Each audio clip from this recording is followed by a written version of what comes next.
I don't care if you've been looking forward to Dune all night. If you up smash that like button. Welcome to Black on the Black Times Infinity. I'm your host, Cthulhu's Prodigy, coming to you live and direct from the stack in pandemic mode.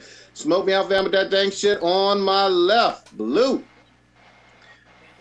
You can't touch your face with 2 drinks in your hands, when in that quarantine. On my right, engineering on the ones and twos, choke people out on the threes, of course, Chronos. I distance socially. In the middle, we got the oldest ninja in the world.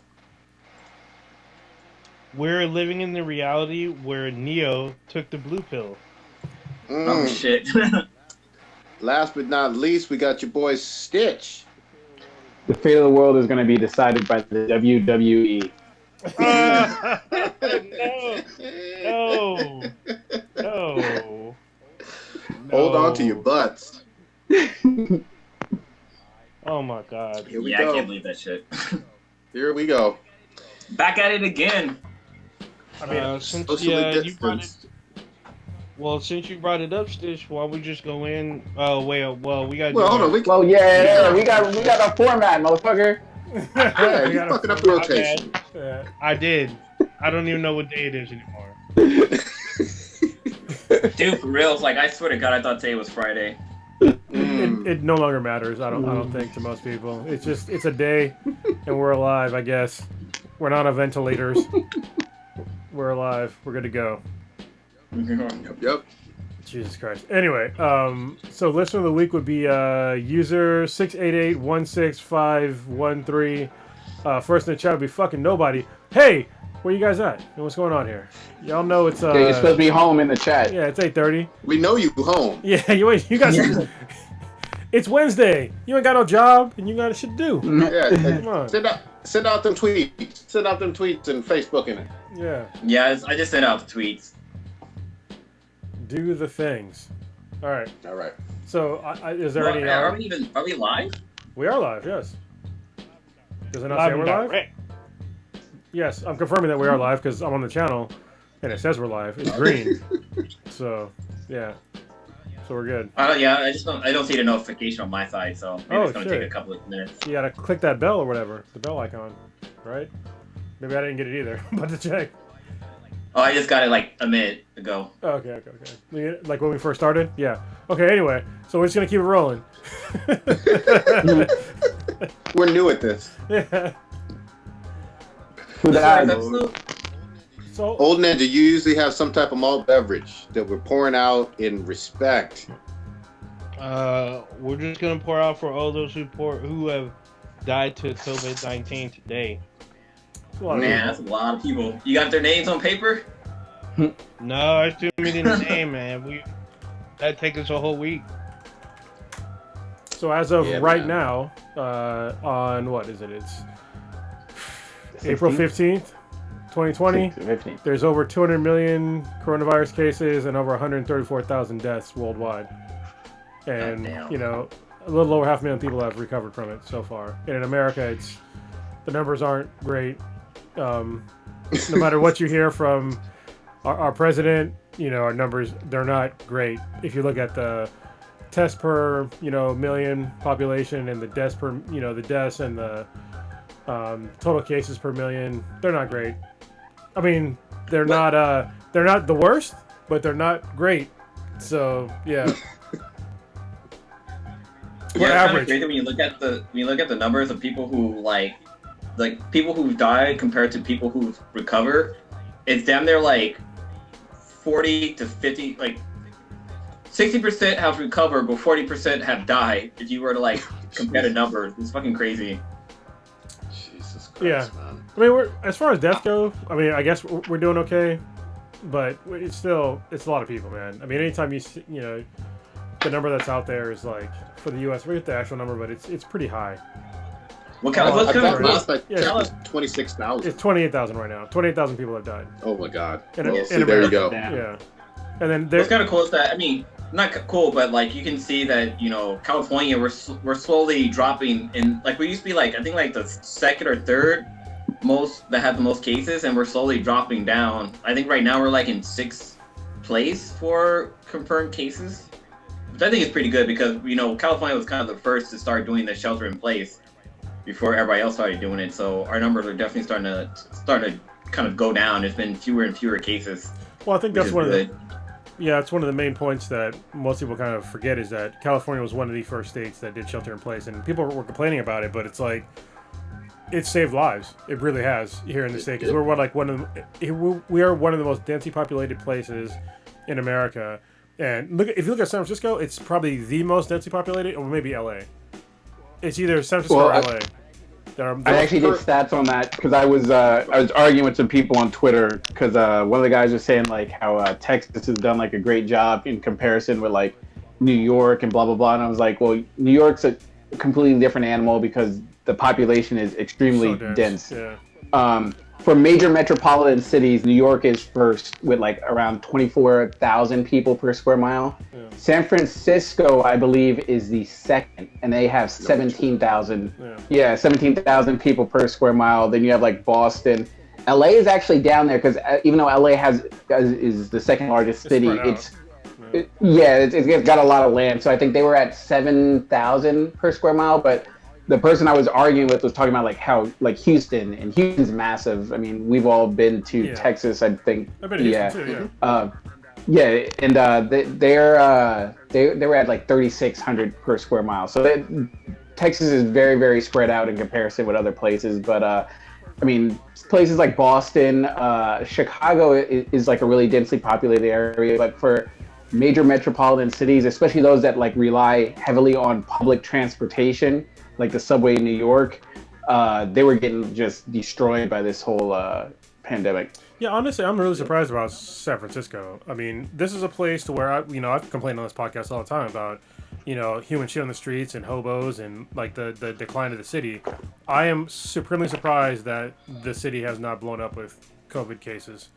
And I guess it's a shout out to London Breed, who prior to this, I didn't think was doing a great job, but I mean, you have to give it up to the mayor, and the governor of California, who I also have a problem with, Gavin Newsom. But I'm not going to shit on somebody for doing a good job. We have problems with like other stuff, but if you save lives and you're showing that you're doing things to mitigate issues in California, I don't think any rational person could argue against that. I mean, our numbers are looking really good right now compared to some other states, and compared to just like the world in general.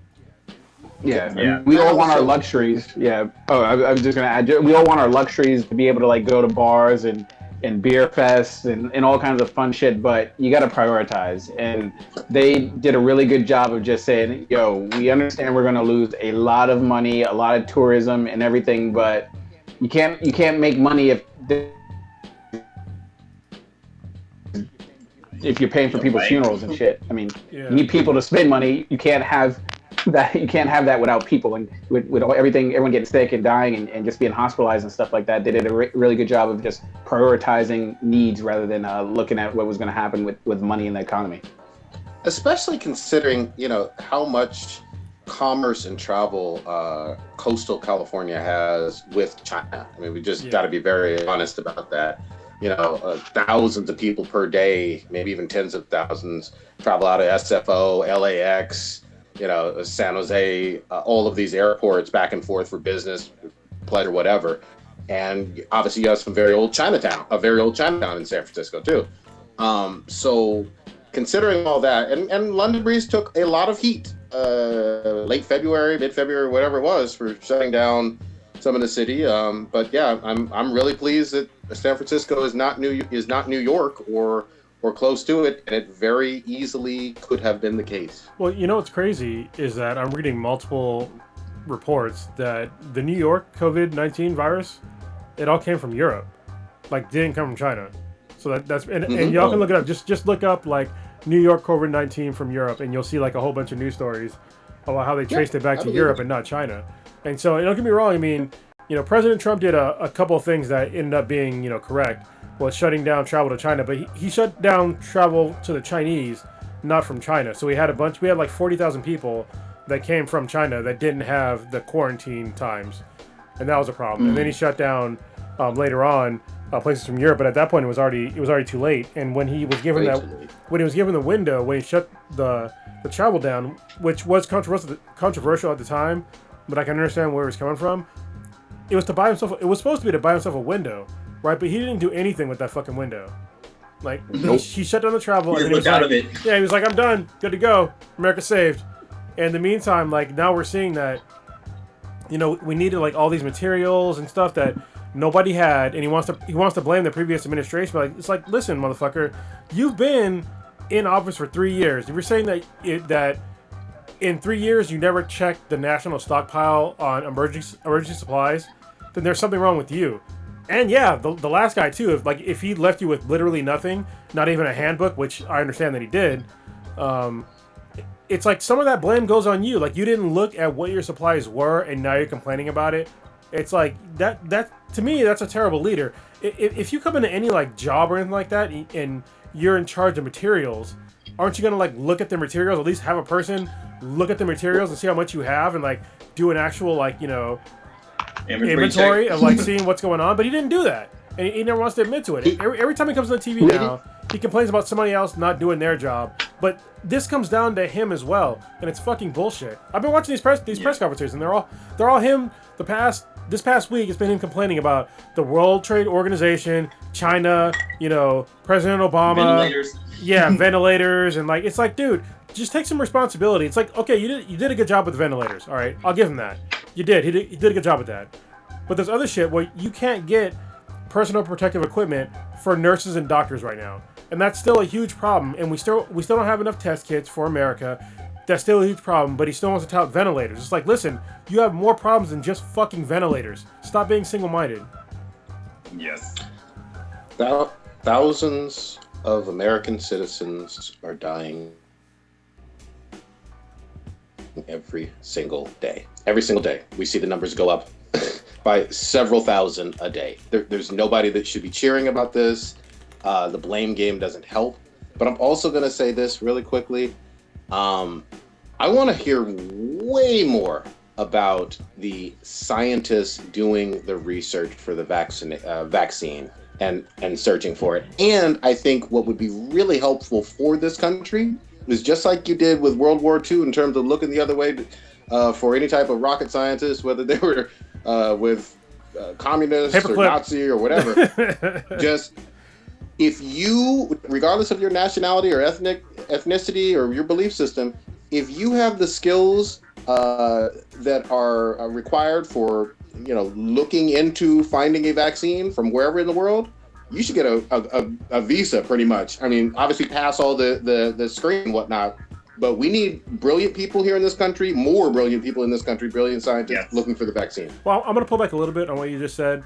I understand what you said, but I think it's sort of more old world thinking and like World War II era thinking. I think that we should have invested more into like the World Health Organization, into funding them, to like having a consortium, not just have like, hey, we have these doctors that are dedicated to certain nations. We need to have doctors that are, you know, concerned with the entire fucking world. Yeah.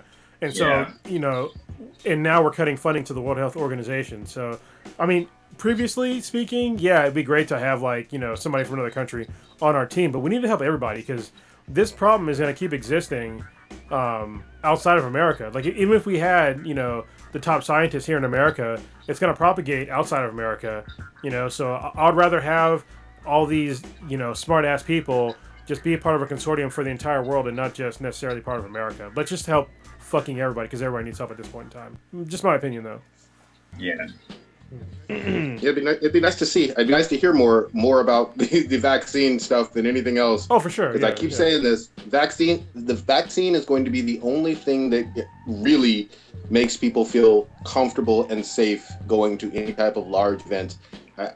I don't feel okay going anywhere, no matter what any government official says. Well, the problem is, I mean, it's that I think that the vaccine is very important, but it's also the testing, because like right now I don't know like the real numbers. Like they keep talking about how we're doing great in America, but if you look at our tests per million, like it's relatively low. It's like it's 9,000 tests per million, and that we have 330 something million people in America.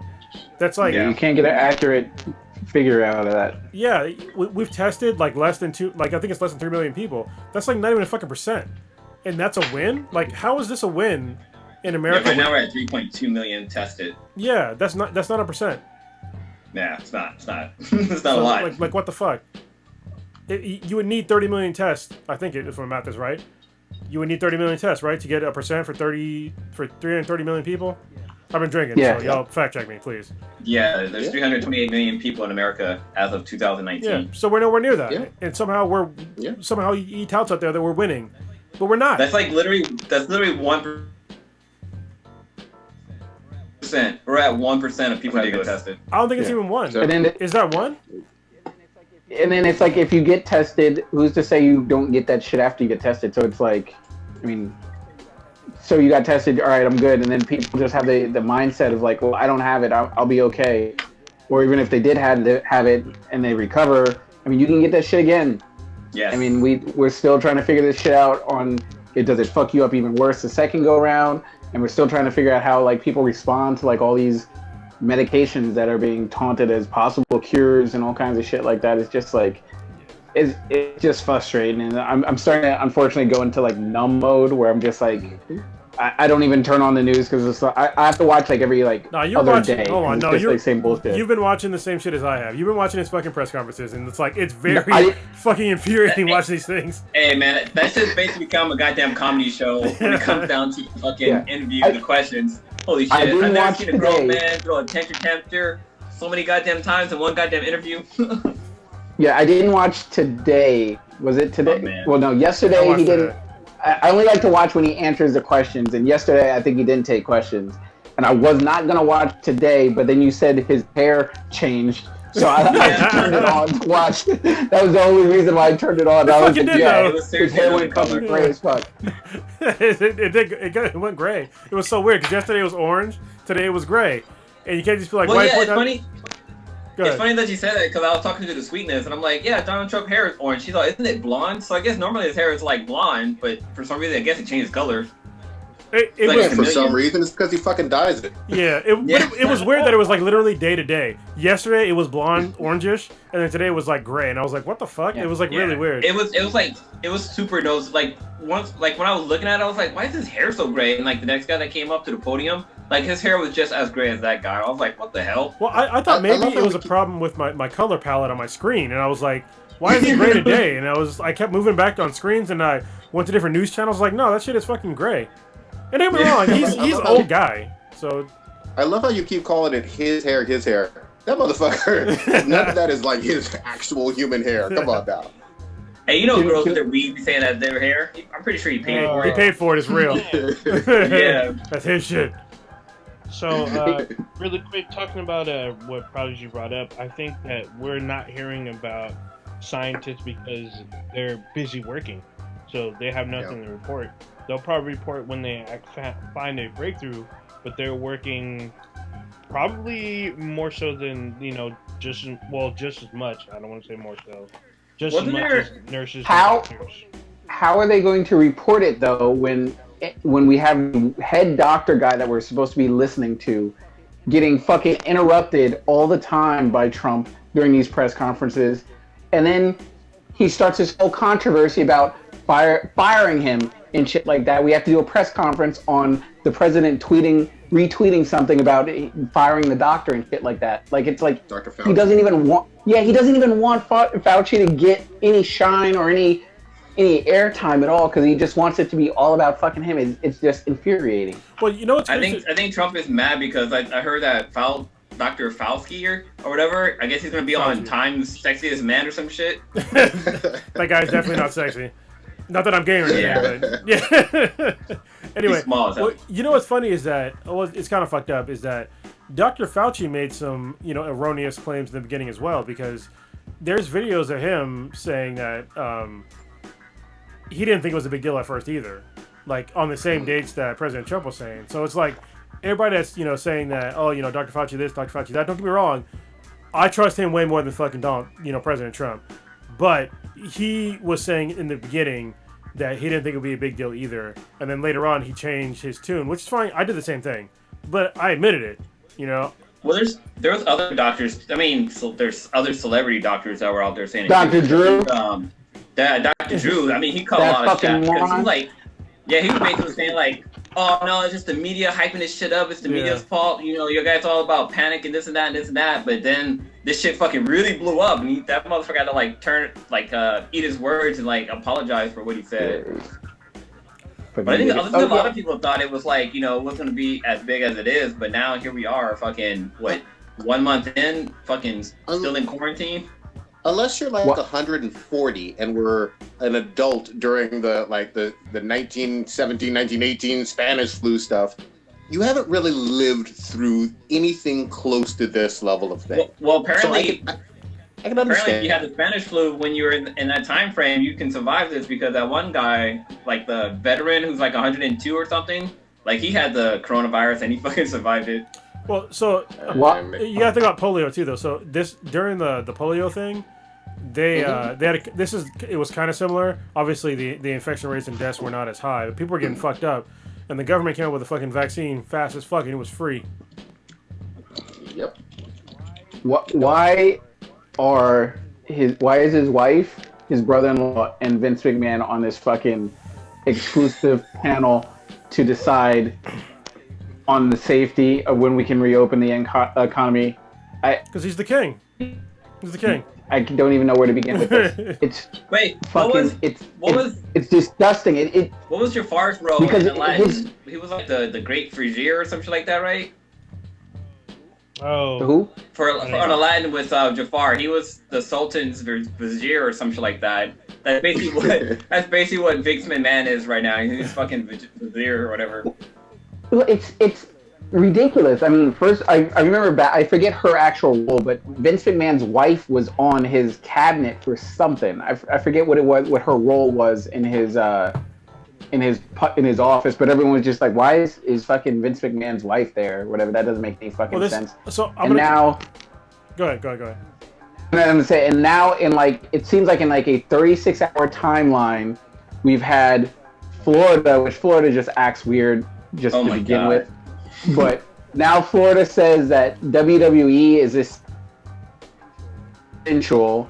Vince McMahon, who runs the WWE, is now on his fucking cabinet and shit like that. It's just like real shady business stuff going on with that. And just like pro quo kind of, it doesn't make any sense to me. And like, I would love to see what the connection is and how much dick sucking Vince McMahon and Donald Trump have going on between the two. So this is because Neo took the blue pill.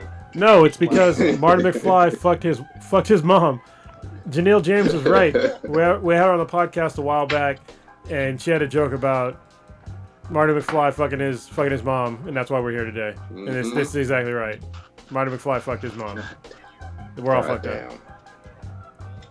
Well, the other thing was that whoever read the Mayan calendar wrong they read the numbers incorrect.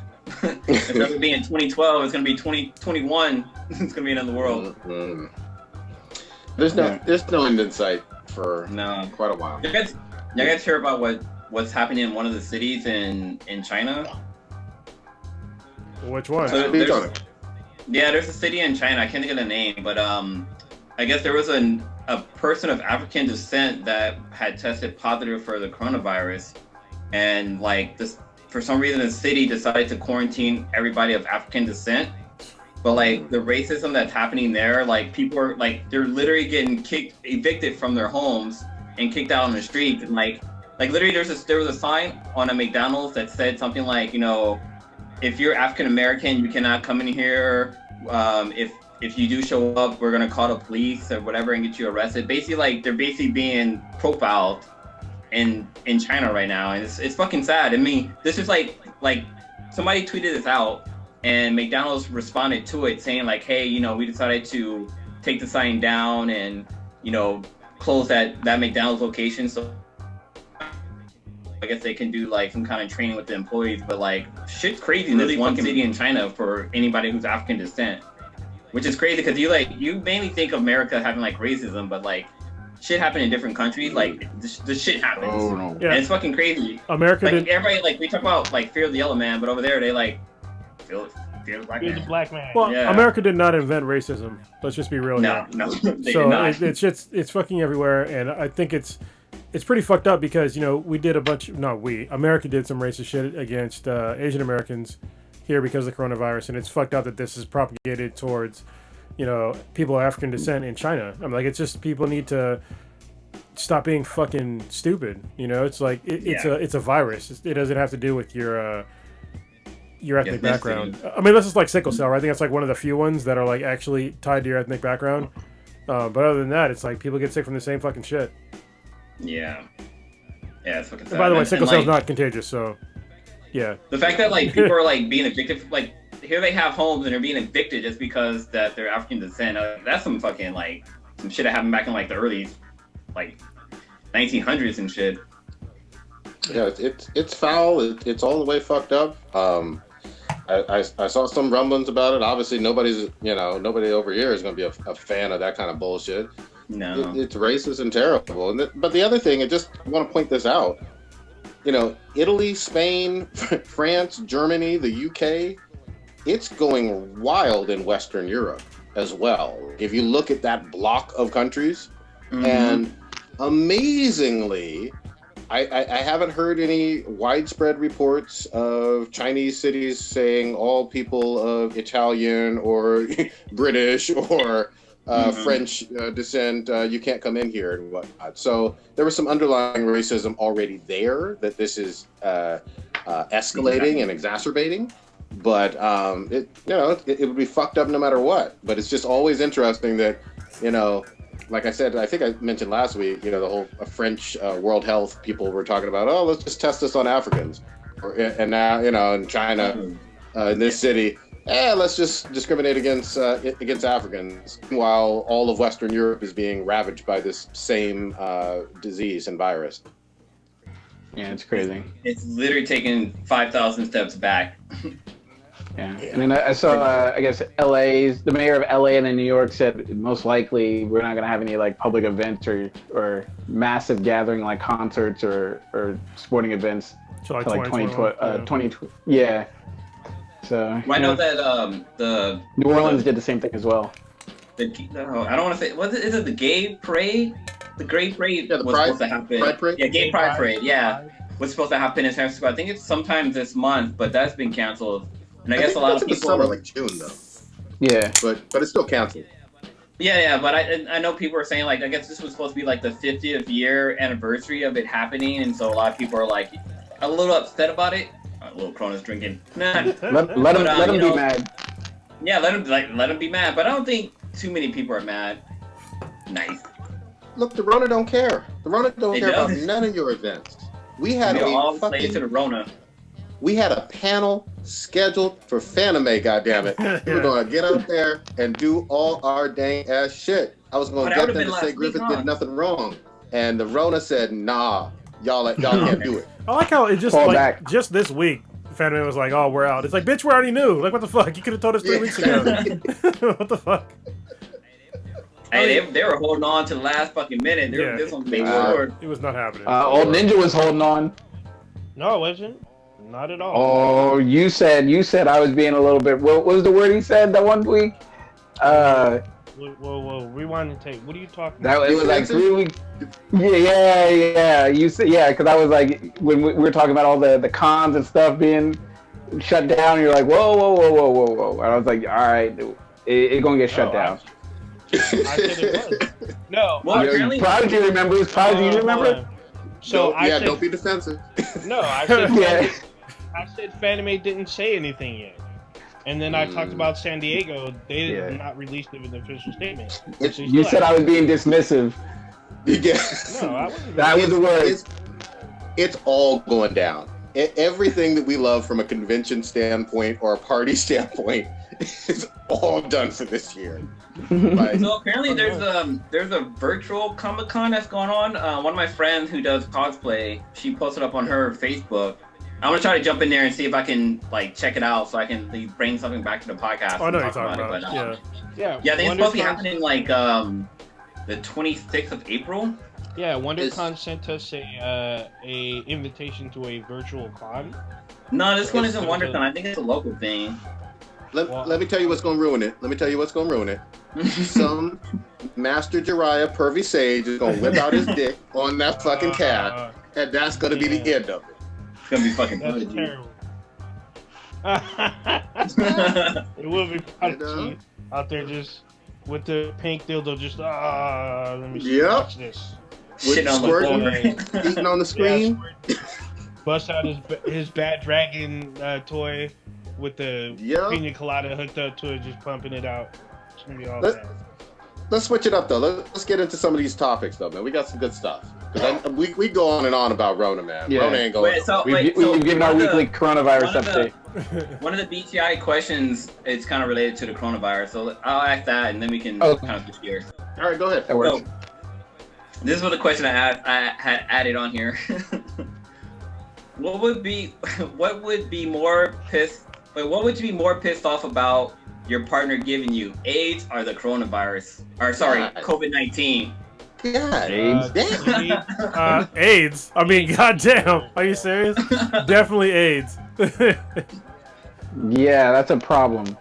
Yeah, definitely AIDS. I mean, AIDS tells me that obviously they've been cheating a lot. But I mean, if they got the coronavirus, they weren't like following the guidelines. They weren't social distancing. But they weren't fucking somebody. Yeah. Not only or they could have been. AIDS. If you contract HIV, you're stuck. And if it goes into full-blown AIDS, unless you're Magic Johnson. Unless you're good. But if you get the corona, like there's a chance that you'll die in like 2 weeks. I've lived long so if enough. You have the corona, it depends on how old you are, and if you have any weird like respiratory issues or whatnot. There's diabetes. If my significant other gave me the coronavirus, I could leave her in theory and then meet new chicks. If I have AIDS, I can't meet new chicks after I leave her. I mean, you could if you was a grimy motherfucker. There's AIDS groups out there. Christ, yeah, that does. AIDS group. Holy shit. Holy shit, that is a interesting question, Blue. I like it. All right. First things first, man. What? Who saw this? I guess it's kind of a kids movie, but it did blockbuster kind of numbers in terms of at home. What's this Trolls 2 movie about? Fuck yes, I watched it. Trolls World Tour. Mm-hmm. So the first Trolls was like one of my youngest daughter's favorite movies of all time. Same thing of K-Max. She loves that movie. And Trolls World Tour was even better. Like I really liked it a lot. So and this is like one of the first movies to get released on digital. Because there was no box office. So they dropped the whole movie. They didn't push it back. They just dropped it.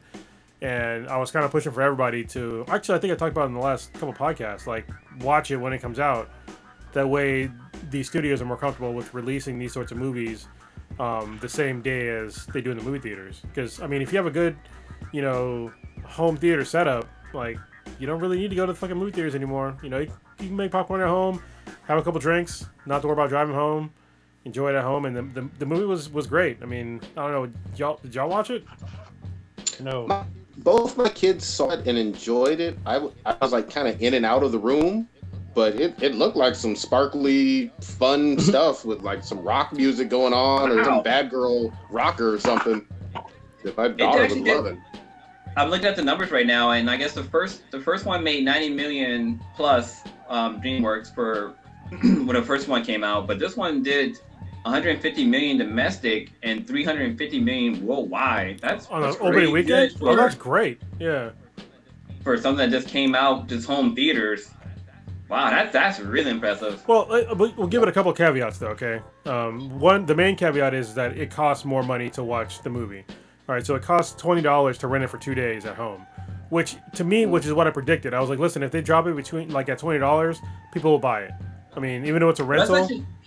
Go ahead. That's actually not that bad. I mean, because if you were to see the movie with your daughter, that right there is damn near $25, maybe $30, depending on like what theater you went to. Here in the Bay Area. Yeah, plus concessions. That's and plus you easy got $50 food and that. Yeah. I mean, honestly, I was willing to like pay $50 to like keep the movie. Seriously, really was. How? Can I ask for the and I, like I said, we had it in my house, but I didn't do the ordering. So with the 2-day rental, do you get to watch it as many times as you want for those 2 days, or you just have a time limit to watch it once? Much as you want, many times as you want to watch it in those 2 days. So it was awesome, like a true rental. They did a really good job with it. Nice. Yeah, honestly, I wish that I could pay extra just to like buy the fucking movie because I'd have paid $50 to own it. Now I have to wait, but I understand this is like it's sort of a new thing. They have to like try to get their numbers and all that stuff, but you know, I'm just glad that it had decent numbers so that more movie theaters won't be scared to release these kinds of movies at home because, I mean, look at like the DCEU and Marvel. They're all pushing their shit back because they're scared to release it at home. But, I mean, listen, Trolls is not a DCEU or a fucking Marvel movie. So I think if one of those movies decided to drop it, like if Wonder Woman dropped and they weren't scared to drop it on home theater, like it'd fucking blow Trolls World Tour out of the water. It'd probably make like, $500 million in a weekend. Like seriously, but they won't because they're scared. We're also Trolls are like they. Sorry, the World Trade Center, the Trolls World Tour, like that was mainly focused toward kids. So I mean, for a movie focused toward kids, like that did really well for like the weekend. Like if it was like a Marvel movie, I'm pretty sure they would easily make what they would make in theater. Yeah, I was just going to say, the other thing is parents have been, sheltering in place with their kids. And so their kids are stir crazy. Oh, Jesus. You want something that's going to entertain them and maybe just get them to shut up and sit down for a few hours as well. So this is a very unique time from like home movie standpoint for kids, as well. So yeah, I'm glad it did well. Like I said, both my kids enjoyed it. I'll probably watch it myself at some point. Well, anybody that likes music, you should watch the movie because there's a song in it that it's the funk song, and they break down like how they break down like how pop music is kind of terrible and like kind of ripped off of everybody's music and shit like that, and it's like really messed up. But I think like most people didn't understand the lyrics of like what they were actually saying. Yeah. But this is Justin Timberlake is in this, right? Yes. Yeah. And they like totally they making fun of himself, kind of. Well, they shit on because it's like who was it? Anderson .Paak, Mary J. Blige is in it, George Clinton's in it, and so they're doing like this whole funk thing, and they were saying how like pop music like stole like all the strings, and they replayed all these music saying that it was theirs, but it wasn't. Like this is original music they just kind of ripped off. But I think most people, they didn't even understand like what the fuck they were saying because it was in a song that was a really cool song. But yeah, definitely like at least find that song and listen to the lyrics. I forget what it's called, but it's the main funk song and it's really good. How in the entire fuck is George Clinton still alive? I don't know, man. Yeah, but I'm happy he's alive. It's the weed because if you look at oh god, what's the guy's name? The white guy with the braids. Willie Nelson. Willie Nelson. Yeah, look at that dude. That dude's old as hell too. So, but I'm talking about like George Clinton has done hard. It's not just weed with him. Yeah. Like, he's done hard ass drugs since the 70s. And if you had told me in like 1994 he passed or something, I would be like, yeah, that makes sense. Yeah. He lived a good life. I would have thought he was dead. But Ozzy Osbourne's in this too. Yeah, and I was like, he's all alive right. too. Yeah. So Ozzy survived death at least twice. Yeah. George Clinton is 78 years old. Well, damn. But you know what's cool though, Prodigy? Honestly, K-Mac didn't know who George Clinton was. What? And so I was like, yo, you should like listen to his music while I'm doing the podcast. He's not though, but it's fine. But I'm like, you should listen to this is like shit that I grew up on. So like listen to his music and see how like cool it was. Oh, and then he had a huge resurgence with like NBA Jam. He was in that. Well, and plus like Snoop Dogg. Yeah, he was. The whole like and Snoop, and the G-Funk era and all that shit. Yeah. And Snoop and Ice Cube did like basically a revitalized album with him. Like he literally did a whole album with Ice Cube, and it was like one of the hottest things out there at the time. But he also gets. I'm sorry. Now we're going into George Clinton history, but he also got down with like he did full-on albums with the Chili Peppers as well back in the day. No, like, he discovered the Chili Peppers because of him. We have Red Hot Chili Peppers. Yeah, you guys ever watch Behind the Music with the Chili Peppers? Yeah, he discovered them. He put them on the map. They started with Clinton. That's why Flea is so dope. He was handpicked by George Clinton. It was a dope ass bassist. That's why Flea is invited to the Soul. He is like an honorary passes Soul Train Award. Nice. He's like the one white dude out of like 4 that show up. He's awesome. Yeah, dude. Shout out to George Clinton, man. I just can't believe he's still around doing his fucking thing, man. Yeah, that's awesome. So you're gonna think like, hold on, real quick. It's really cool because in the movie, like when the funk people show up, they come in the mothership, and I was like, oh shit, yeah. I was like, damn, this is like right when the mothership came, I was like, that's fucking funk. Like I already knew before they started playing music. I was like, that's funk. That's amazing. That's hilarious. Dude, you know what? I might have to rent it and check it out. Check it out. Sounds fucking great. It's really good. I really enjoyed it. Sounds good. Yeah. That's amazing. Since we're talking about how successful the Troll movie was, can you guys see like maybe? Because I know we talked about it last week about like I think AMC is struggling right now, or they might file for bankruptcy. Do you really think that this might be the end of movie theaters? No, it won't. We'll just see new movie theaters pop up. Maybe more mom and pop, but there's still the Mom and pop. Yeah, There's like so like the Alamo Draft House. There's not that many out there, but we may see them have like a little surge. So what's the one in Oakland? It's not Alamo Draft House. I bet it's the new Parkway Theater. That's a mom and pop shop. Yeah. Yep. So we might see the movie theaters aren't going to go away. We might see big chains maybe fall. But Well, go ahead. No, you go ahead. Go ahead. I was gonna say, you go ahead. For me, it all fucking depends.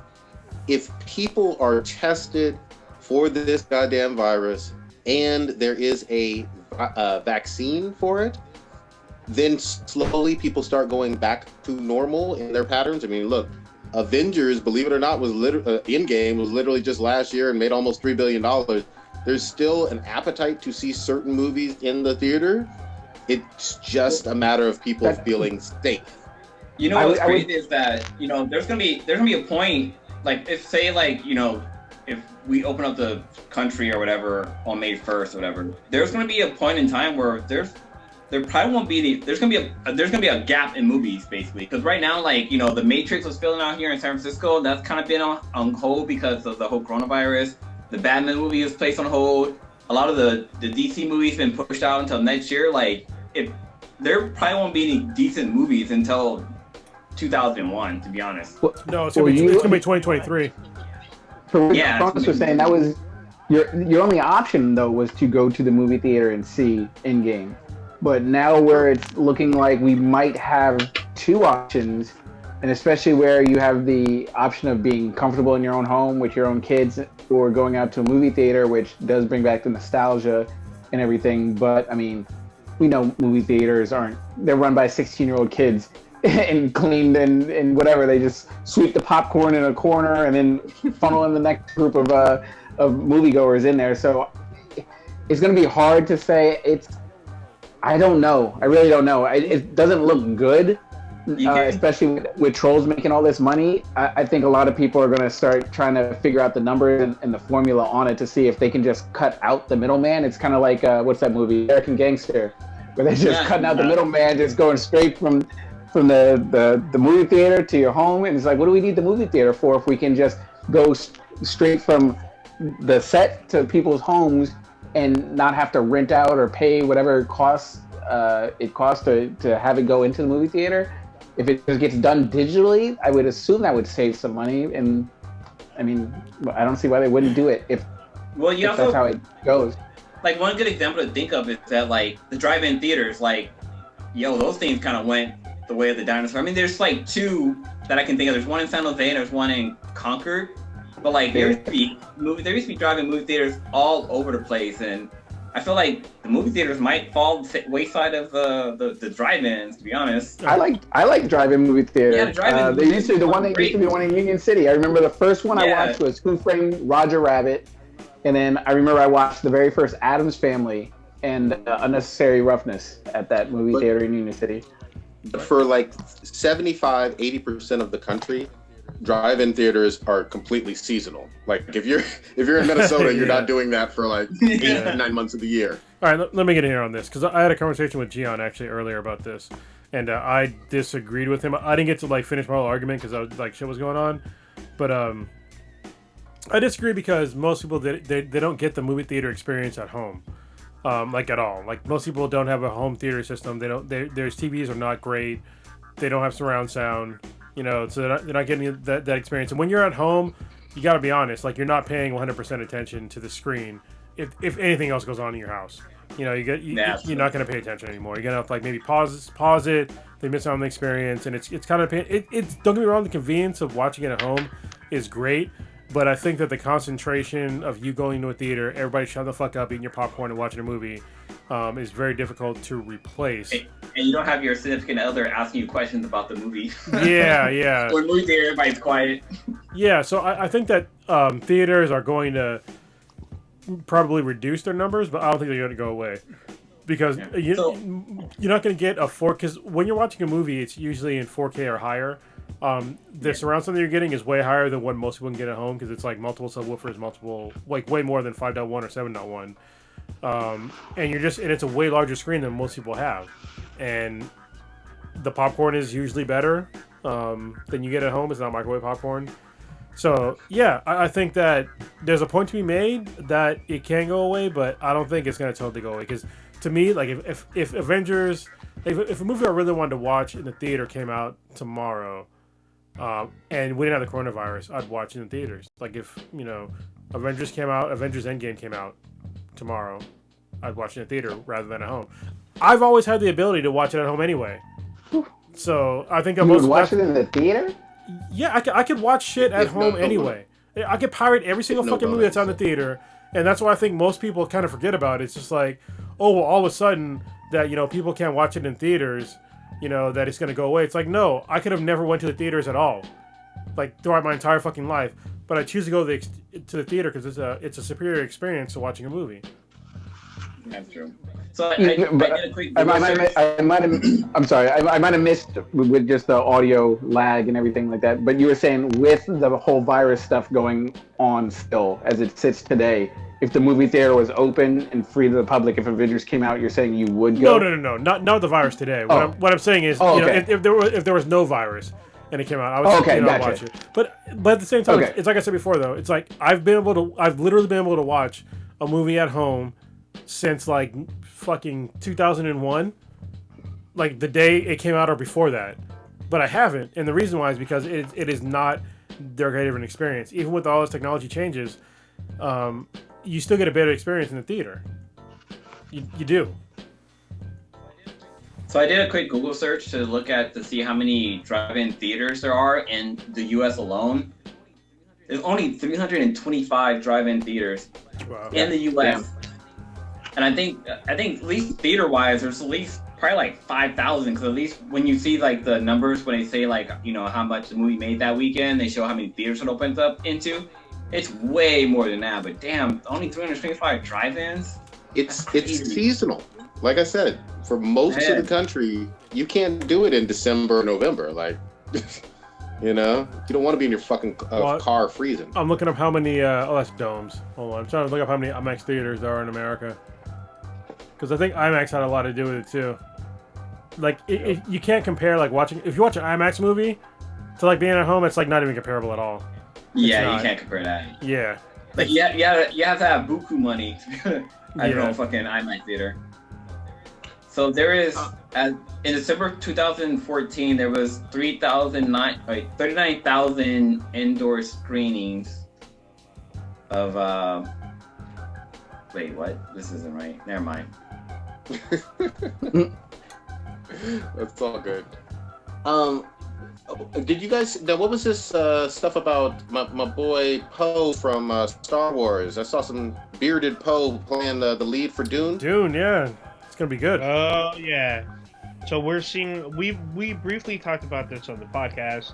We hadn't seen anything. This has been in development for I think 2 years, maybe a little more, but we haven't seen pictures, trailers. I thought it'd show up at the Super Bowl. It didn't.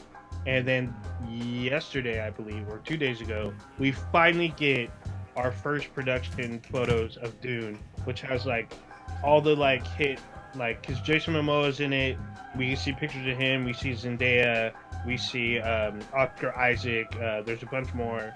Our first like set or feature pics of the film, which is Poe the lead? Supposed to release. No. No, the lead is based on a young up and coming actor. He kind of looks like David Mouse, the kid from Gotham, but taller. But he plays Paul Atreides, Atreides is his last name. So there's pictures of him. You say Trehu? Atreides, I believe that's how you pronounce it. I was talking about Never Ending Story.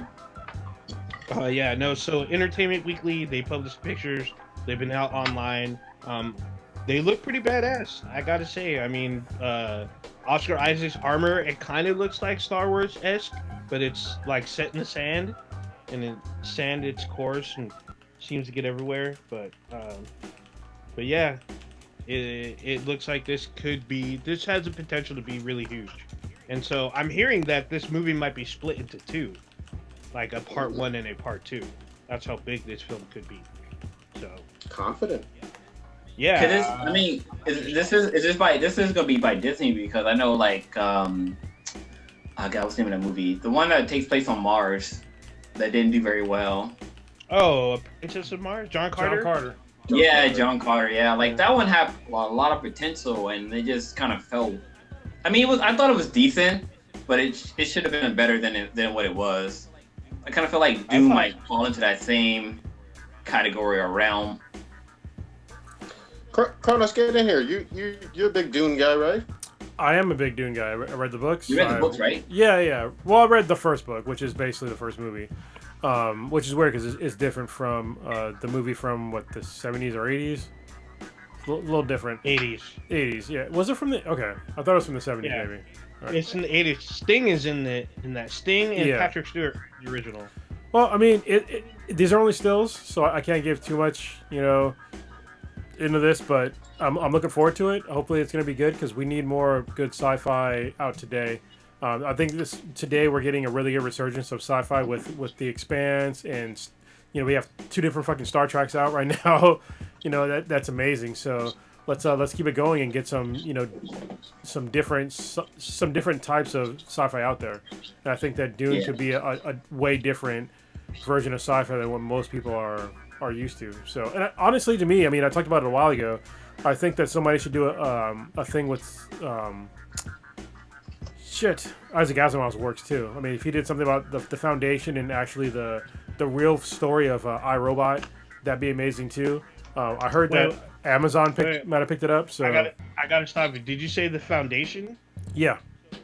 So do you know if that correlates to the Netflix original show, The Foundation? Based off his works? Is it out yet? Yeah, it's out. It's streaming right now. My sister saw it. She said it was good. Hold on, I'll look it up, but probably not. I mean, okay, probably not. Let me look. So looking at the number of books for Dune, they got a lot of material they can use. So this could, if they do it right and it's done correctly, this can be probably can be up there with the Star Wars franchise. It was supposed to. It was supposed to when it first originally watched. You can literally watch the original today and it still holds up, even though you have to forgive a little bit of the special effects. The story and the way it's performed, it still holds up. It's still a good film. I need to ask you: are you sure your sister watched it? Because it's been suspended in production on March 12th. Why is this showing up on here? I just look it up. It shows a levitating stone bed on here. But are you watching an episode, or are you just seeing? Because I see the producers they're making the show, but the show got suspended. Because I talked about I think a year or so ago that it got picked up, but it's not out yet. It's probably not the same thing then. No. The Foundation TV series, that's the same thing, but it has not dropped yet. And I think it's supposed to be on Apple TV Plus. So I ain't watching it. They got to drop it on something else because I ain't fucking giving Apple any kind of goddamn money. Fuck you, Apple. God damn. The other big news that everybody was all nutting in their panties over was Sam Raimi, the director of the first 3 Spider-Man movies. The guy we had on the podcast. Well, no, we didn't have Sam. His brother. Okay, my bad. No worries. But Sam Raimi, so he directed the first 3 Spidey movies, the Tobey ones. And he is like confirmed for this next Doctor Strange movie. Which is supposed to be a horror film. I think this is perfect. Perfect. He gets to do his he gets to be Sam Raimi again. He gets to direct another Marvel movie again. He could still give us a Toby Spider in this weird dimensional thing, and he knows how to do horror. So what's his filmography? What previous movies have you done? You're the original 3 Spider-Man, like Prodigy just said. Yeah. Evil Dead. Did you do Xena too? And Hercules? I don't know about Was that Sam Raimi? He might have done some of those episodes. I thought he did. Like, he was definitely in it, right? That was him in it. Yeah.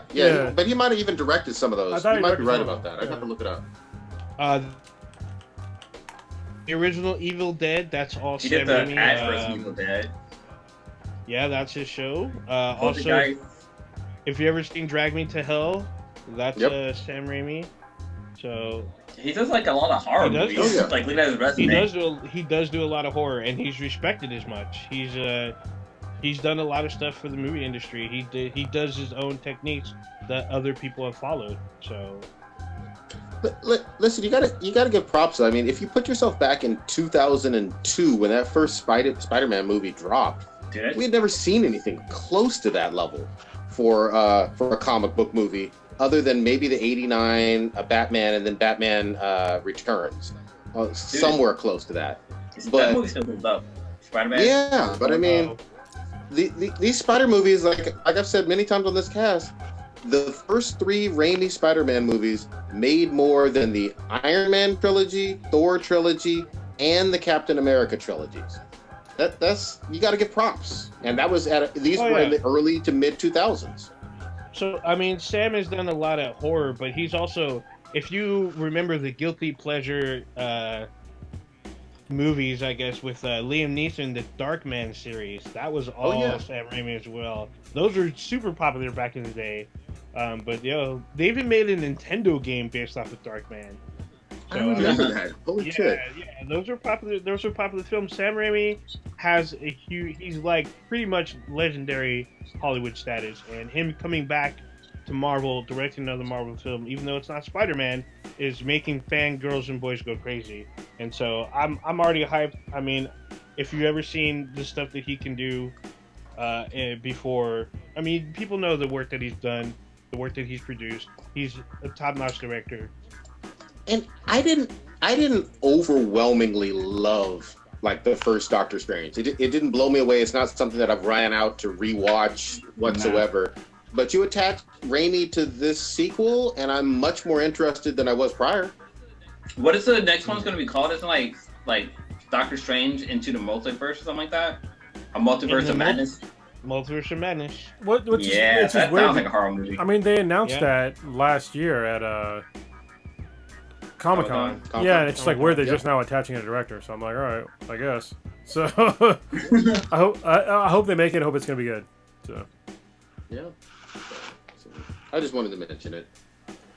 All right. Let me give can I hijack the podcast for a second? I got to give a shout out. Go ahead. To somebody. So Bunny Man, who I usually do the Black and Yellow podcast with, which we're behind on. Family of the show, man. What's up? I said he's family of the show. He is. Hopefully we're gonna do another podcast next week. But he came through with like some really good stuff last week. So my cousin, well, me and Prodigy's cousin, she's a nurse, and she doesn't have the proper protective equipment like at her job, and particularly masks. And so, my sister was like pinging me and my brother, because my brother's a firefighter, and she was like, "Yo, any way we can get some masks for her?" And I was just like, my brother was like, "Yeah, I can get some, but they're low on stock too." And I was like, "Well, he's a firefighter, so obviously." I was like, "Yeah, I got to hook up, but you got to give me some time. But I gotta make sure. I'm pretty sure I can get it, but I got to talk to a guy." And it was Bunny Man. He came through, and he had some extra masks. He wasn't hoarding them. He actually had a thing where he got a bunch of masks for the elderly to use. And so I was like, "Hey man, I need some help. I need to get like whatever you can give." Obviously, I bought them. I was like, "Hey, I'll buy the supply from you, and then I'll so like you can resupply your supply of masks. But my cousin really needs it, and he came through and he shipped it to her, and it's crazy because the day that she got those masks, somebody in her facility got COVID-19. I was like, holy shit. So yeah, that's pretty crazy. So hey man, thanks a lot. I really appreciate it. And also that I kind of want to attach this to like earlier in the show, the fact that here in America we don't have enough like PPE, like the protective equipment here in America, and it's like insane that it's not just her that I'm hearing it from. It's like a bunch of other people, like they were just inundated with having to come into work with like not proper gear, and that to me is like it's like, how the fuck is this even? This is America. Like, how is this possible? It's even crazy that they like have people who are barely wrapping up on like their education to be like doctors or nurses and stuff like that. They're like, we need everybody we can. Like, you haven't graduated yet? Fuck it, just come in and like start helping out. Oh, you're retired? Oh, don't worry, just fucking come in and help out. Like, they're really reaching out to people to help out with this whole coronavirus. Well, I think it really shows. Shout out. Go ahead. I was just gonna say shout out to my brother-in-law, Cake Man, his wife. Yeah. Pediatric nurse. Two twin 2-year-old boys. And you are trying to do your job, but also scared for your own fucking life. So I mean, it's affecting obviously not just her, but it's hitting real close to home. And I've been in healthcare for over 20 years, so I'm hearing these stories every single fucking day. Yeah, and my brother's wife also is a nurse, and down in San Diego, and it's like, it's pretty crazy. Like, I think at this point we need to like take a step back as Americans and be like, listen, our healthcare system is fucked up, and if we don't realize it now, like, we're never gonna realize it. I think we have to like, and even like prior to this happening, I was for healthcare for all, but it's like at what level? So for me, the main thing for me is like when everybody talked about Medicare for all, it's like, first of all, Medicare for all makes sense to me. It really does. But at the same time, if you're going to nationalize healthcare, what is the minimum, like what level of service are you sitting at?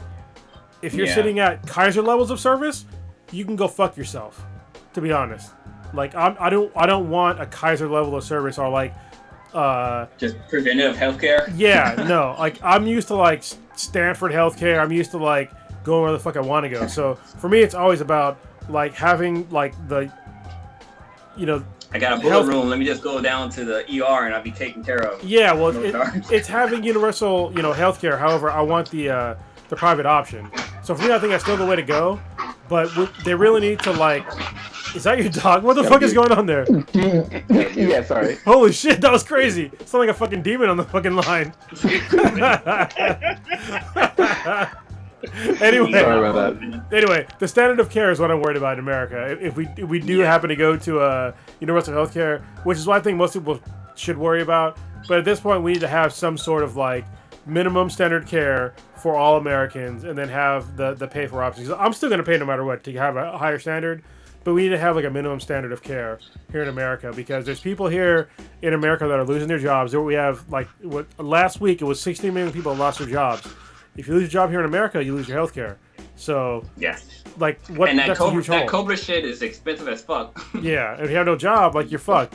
And if you're getting these stimulus checks that I'm not getting, which is pissing me off, that's a whole nother fucking rant that I'll save for later on in the podcast or maybe the next podcast. But $1,200 is not going to cover you if you lost your job and you got this fucking virus. It's not, and you have no health care.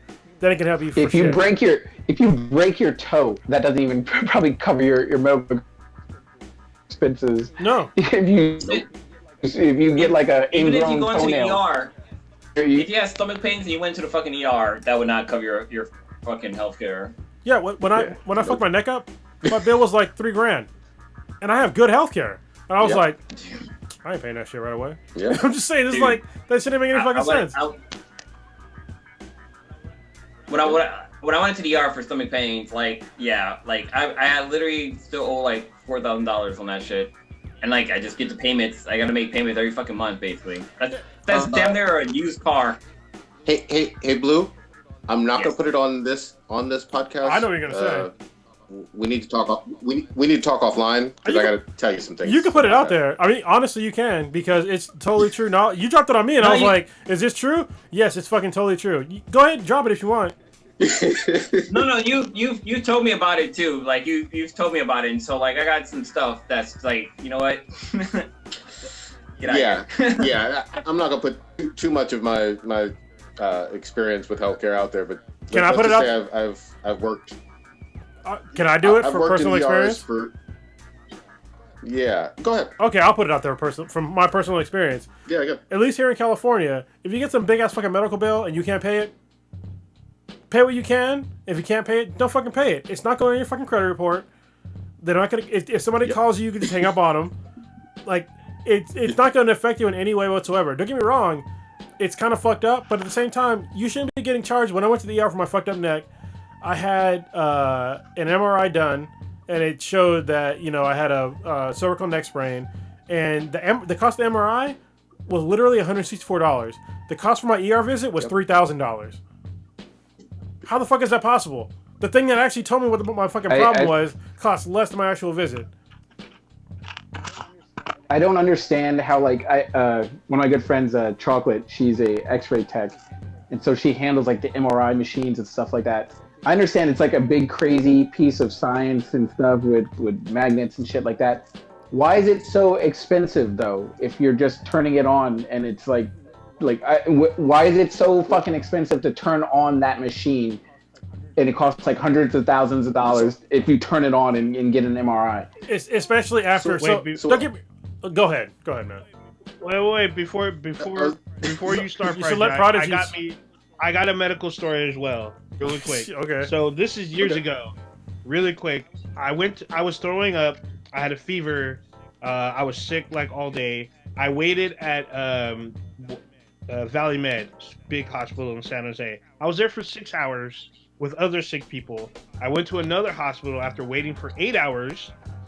After the 6, because I was just like, I wasn't seen. I was seen for 15 minutes, prescribed something, and let go. I got a bill for $3,000. God damn! For a 15-minute visit. And the That's bill a long literally... time in a private club.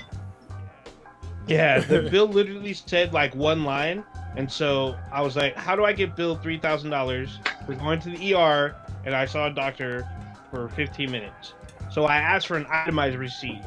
And so on the receipt, it listed a bunch of shit that I didn't even get. So it listed 2 times on there that I had anesthesia, which was never ever applied to me. I did not have anesthesia. I didn't get they charged me some other shit. I actually still have the receipt somewhere. They charged me a late night after fee. There was a fee for going to the ER after midnight. So I got charged extra for that. And I got charged like a bunch of shit. And I asked them again what this was. They sent me a new bill. Yeah. The bill came down to $330. That's why. Well, so let Prodigy get in here because I'll talk after Prodigy talks. Go ahead. Yeah, go ahead. Yeah. We're going way down the rabbit hole, but really quickly, there's both the facility charges when it comes to an MRI or any type of imaging service. So there's actual charges for turning it on and depending on what type of scan and what part of the body, there's going to be set charges for that. But in addition to that, there's the reading of it that's usually a little bit less expensive on the professional side, but it's all combined and they have the technical and the professional billing involved. That's neither here nor there, though. Dude, does it need virgin blood to turn on or something? Like, I'm so confused. Yeah, I mean, what is the resource that cost makes it so fucking expensive? It goes towards administrators. That's why. Yeah, the point is what they prefer to do, and I'm handling this with kitty gloves, but what they'd prefer to do is get paid as much as possible from an insurance company, yes, rather than from you. And so if you don't have insurance, that's where their ridiculously high charges look preposterous to you because you're like, I don't have the deep pockets of an insurance company to pay 90-80% of this and all that. I'm sorry, I don't want to go down too far down the rabbit hole, but that's just high level some of it. I know you can't talk about all of it, but I'll tell you from my perspective, if I get any medical bill that exceeds my deductible, I don't pay it. For at least 6 months, I don't pay it. Because they're trying to play some fucking game with you, and Prodigy can tell you this. They're playing a fucking game where you go back and forth with your insurance and your fucking in the hospital and wherever the fuck you went. I'm not playing that fucking game. You can go, both of you can go fuck yourself. You figure it out. I'm not paying it. Once you figure out what I'm supposed to pay, like a year, 3 years later, then I'll fucking pay it, and it's way less money. But when you give me a bill that's $3,000 and my deductible is $1,500 to $2,000, fucking no. Yeah. And anybody else that's listening to this and you have a fucking bill that exceeds your deductible, don't fucking pay it. If you want to do your due diligence and like go back and forth with them, then go ahead. Feel free to call them back and forth. You're gonna feel like an asshole because they're gonna literally they're gonna put you off for like weeks at a time, trying to get your money back or try to like talk this thing down. But you should never pay more than your deductible for fucking anything. And every single time they will try to fuck you over for this shit. And they try to do it for me like the longest time. Like, I've had serious medical issues. I mean, you guys have all been there for this shit. Like with my pancreas shit. For years. Where I was in and out of the hospital in like, what was it, 2011? I was in and out of the hospital for like fucking months. And scared us all. Yeah, for like months. And you know what's funny? Back then, my bills were all fucking small as shit.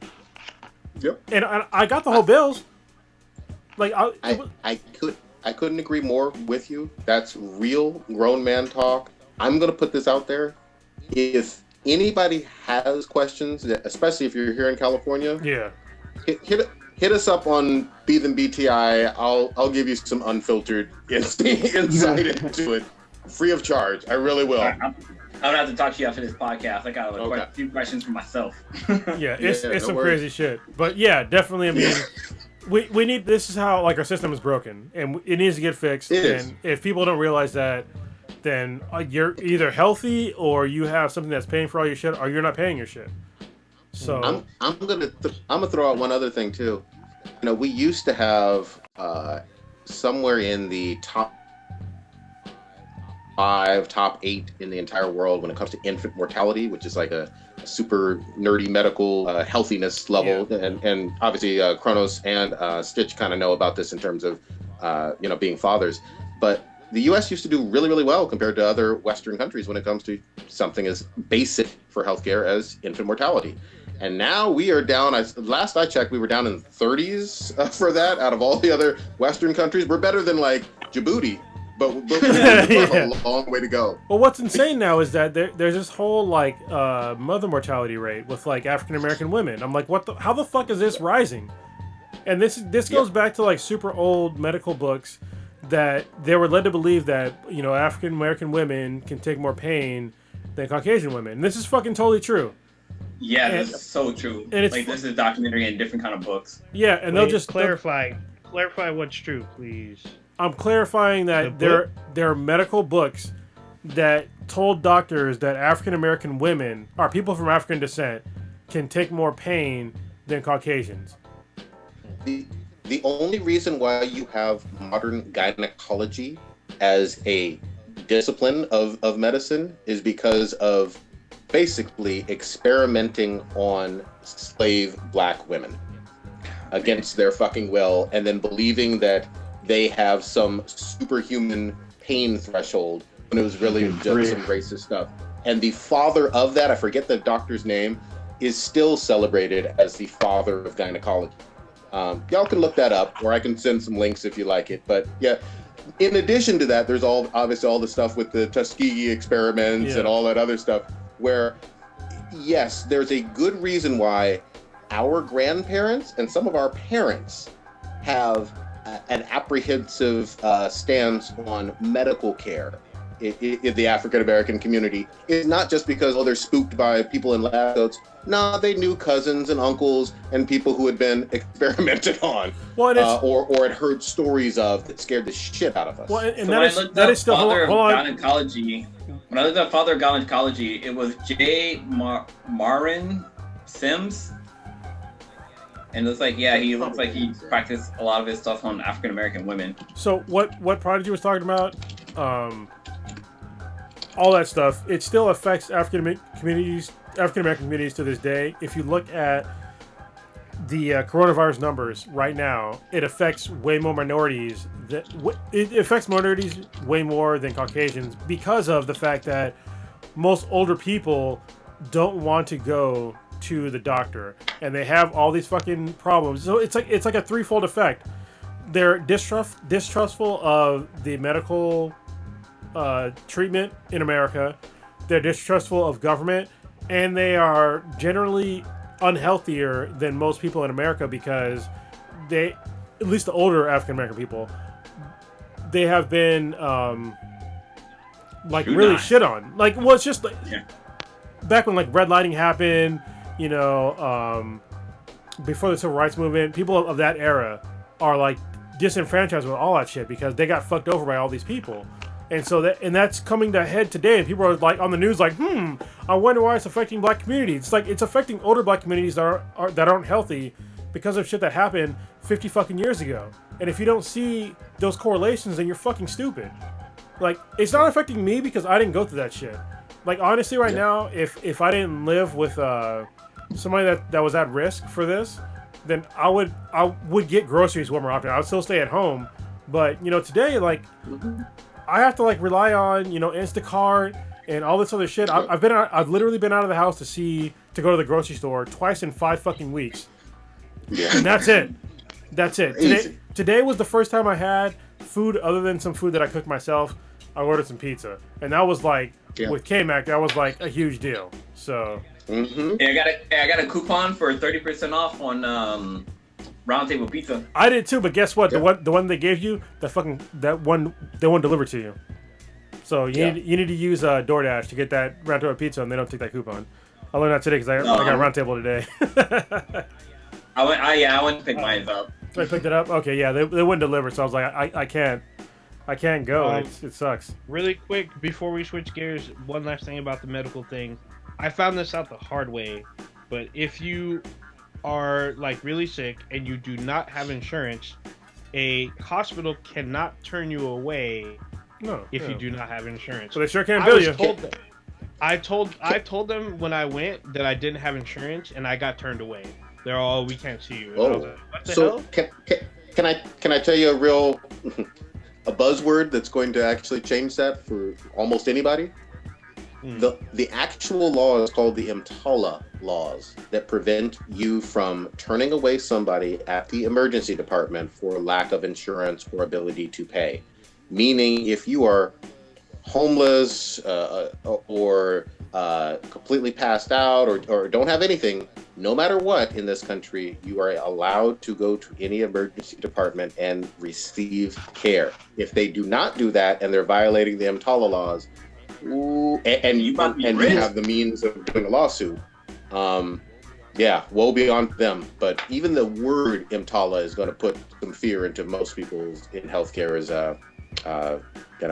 like they're gonna be shaking in their boots. I've probably said way too much. Sorry.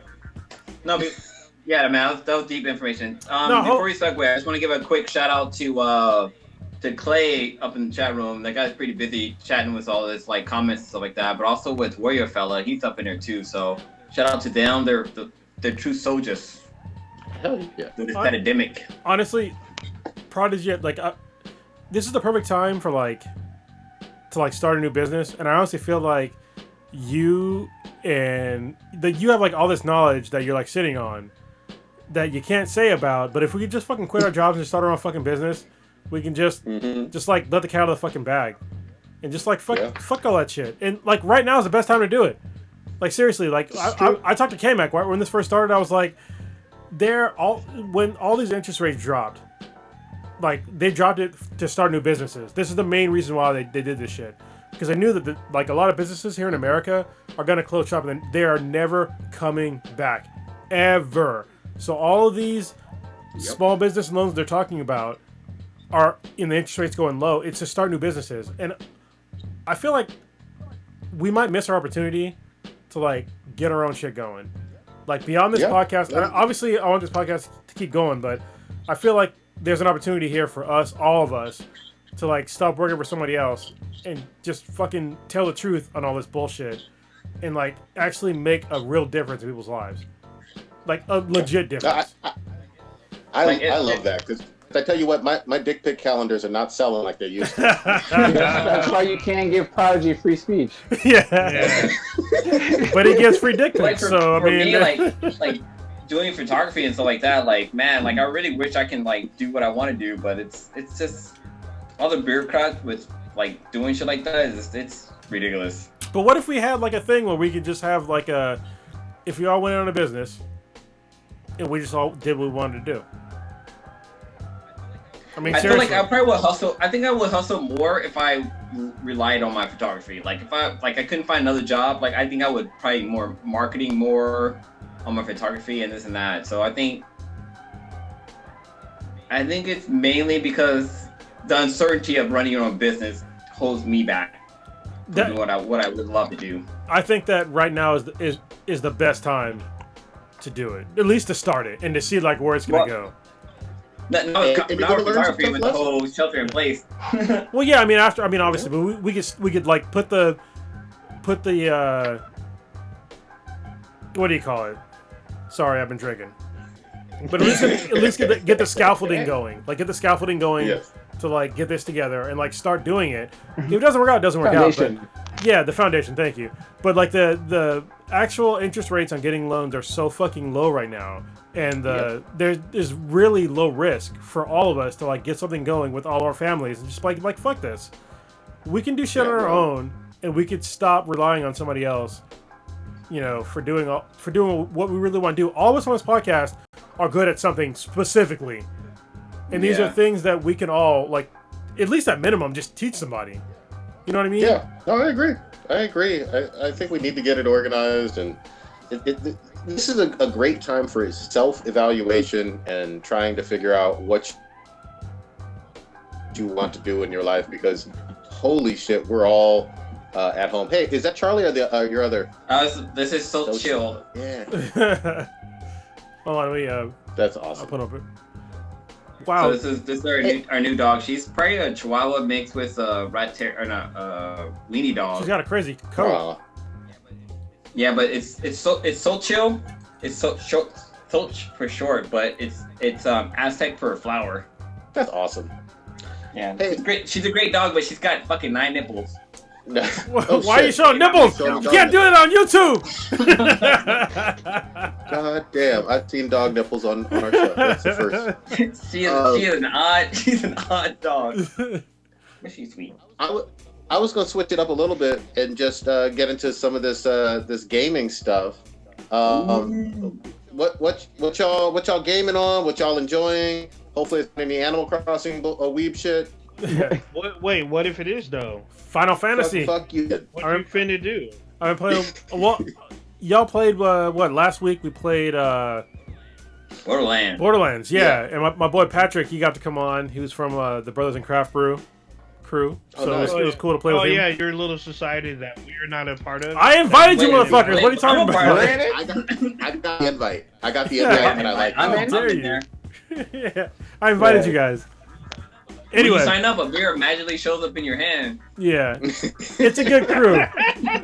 He's in Alameda, so once this is all over with, I want to hang out with him. But it was good to game with him last week, and I really miss like playing co-op. I usually play solo, but it's fun to play co-op. I'm getting it now. Yeah, man. Yeah, co-op is hella fun. Well, it's kind of cool because for Borderlands, I finally was able to capture the vault or whatever. And so, like, I feel like an elite. So everybody I play with, I'm like, oh, let's do whatever little mission you need to do because I've already done everything. Well, wait till you have 3 characters. But so when I was playing with Kronos and the dude from the Brothers in Brew thing, like for some reason when I went to go select my characters, I selected I have a Siren. I selected her as my character, and I don't know what the fuck I did, but some reason I guess I created a new character. So when I joined the game, I was at level 1. Yeah. And I was like, what the fuck? Like, where's my guns and this and that and this and that? I was fucking pissed off. I was super nervous, but it just turned out I just created a new character and I was able to join back, like get my actual character back. I hope we get a new playable character soon. Yeah, really need to. I heard rumblings about that. Well, traditionally they add in one or two characters. I mean, like the last time in Borderlands 2, they added in two characters. It was Krieg and Gage, and Gage is my favorite of all time. Yeah. Yeah, now, Stitch, are you still on? You still getting your winter chicken dinner on Warfare, trying to get a dog and shit? Yeah, I got the dog a couple days ago. So I've been biting people. Did you pay for it or not? It's been pretty fun.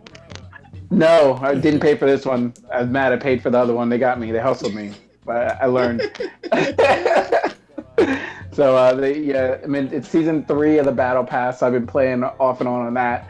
I was looking for Wildlands. I have a disc somewhere, but I had that game before I got the external hard drive, so I didn't. What's it called? I deleted it from my. Yeah, I deleted it before I transferred it over. So I got to find the disc and then put it on the hard drive so I can play Wildlands. So that's all. Old Ninja's back on that, playing that. Yep, I sure did go back because I'm trying to beat Wildlands before I go to Breakpoint. I have both. So nice. Me, man, I went way back. I'm gonna admit something for the very first time ever. Maybe Kronos and Old Ninja were correct on this one. I was playing Red Dead Redemption 2 the entire fucking wrong way. And yeah, I noticed, like, every time I jumped on the PS4, like, I noticed you were playing Red Dead Redemption. I was like, what the fuck is he playing? Like, this is like a year-old game. It's a year and a half now. I had never finished it, but the game is tough to play if you're a motherfucker who doesn't pay attention and who wants to play it evil as fuck too. So, again, I didn't realize that if you donate to the camp and help people, they actually help you. Yeah, they will help you. Imagine that. Imagine that. I know. It's teaching me life lessons and trying to make me a better human being. You know. But I was hard-headed. But no, I can't say enough. This game is a fucking true masterpiece, especially when you play it the right way. I wasn't even eating at the camp. I wasn't skinning stuff. Oh wow! You're being an asshole. The people in my camp literally hated my fucking guts as Arthur. Oh yeah, I bet. You couldn't go anywhere with anybody trying to fucking kill you. Yeah, like there's literal missions, side missions, and perks and guns and all this other stuff that you miss by being an asshole. And I was determined to be an asshole. Don't be an asshole, y'all. Well, wait until you actually beat the game. It's like it's the greatest sequel of all time, or prequel of all time, and I will say that until the next best one comes out. But so far, Red Dead Redemption 2 is the best prequel of all time, and there is zero argument to this. Zero. So once you beat it, you'll understand.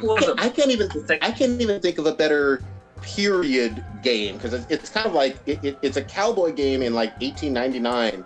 But it's like it's from that period. Yeah, but you haven't beat it. Once you beat it, you'll understand what I'm talking about. Once you beat the game, I beat the whole thing. Oh, okay, so yeah, you get it then, because it rolls in right into the next fucking game. It's perfect. Yeah. So wait. Yeah. So Red Dead Redemption 2 is a prequel to the first one game? Yes. To the first Red Dead Redemption. Yeah. It literally. Why is it called 2 when it should have been called like 0? Like how Street Fighter did it. Yeah. But I mean. The OG game is Red Dead Revolver, which I've never played. Nobody played. Yeah. But the other thing that was cool, and I know it's an older game now, but they literally set up the whole, and this is a year and a half old now, the whole twist with the tuberculosis. Yeah. Like in chapter 2. Oh yeah. And I saw it too. Like when it first happened, I was like, why did I do coughing so much? And I was like, does he got TB? And I was like, oh shit. I felt hella sad at the end. They set it up with that. And the guy who betrays you, Micah, they set up all of this stuff, but it's super subtle. And if you're someone who doesn't pay attention to like the cutscenes or like the voluntary dialogue, you gonna miss a whole ass of shit on that game. Anyway. I loved it, and I finished it, and I'm so fucking glad. And it's way up in my top 3, top 5 of all time now. Yeah. So the only time that I was an asshole in the game, it gave me the pump action shotgun, but after that, everything else worked out. Yep. So we're talking about throwback games. Did anybody else pick up Final Fantasy VII? I did. No. Have you played it yet? Either one of you? I have. I've only played the demo. I have the game. I got it fucking 4 or 5 days late from Amazon, but whatever. I got it. I guess. Okay. It's non-essential, but yeah, it's really interesting. It's good because, yeah, I've been playing Final Fantasy for like the longest time, and it's interesting because it's like we were literally it's probably like what 1997, 98 when it came out. So it's been a good 33 years. It's 23 years. It's been 23 years. Yeah, it's been a while. Yeah. So it's really good. Like the way they do like the progression of the game.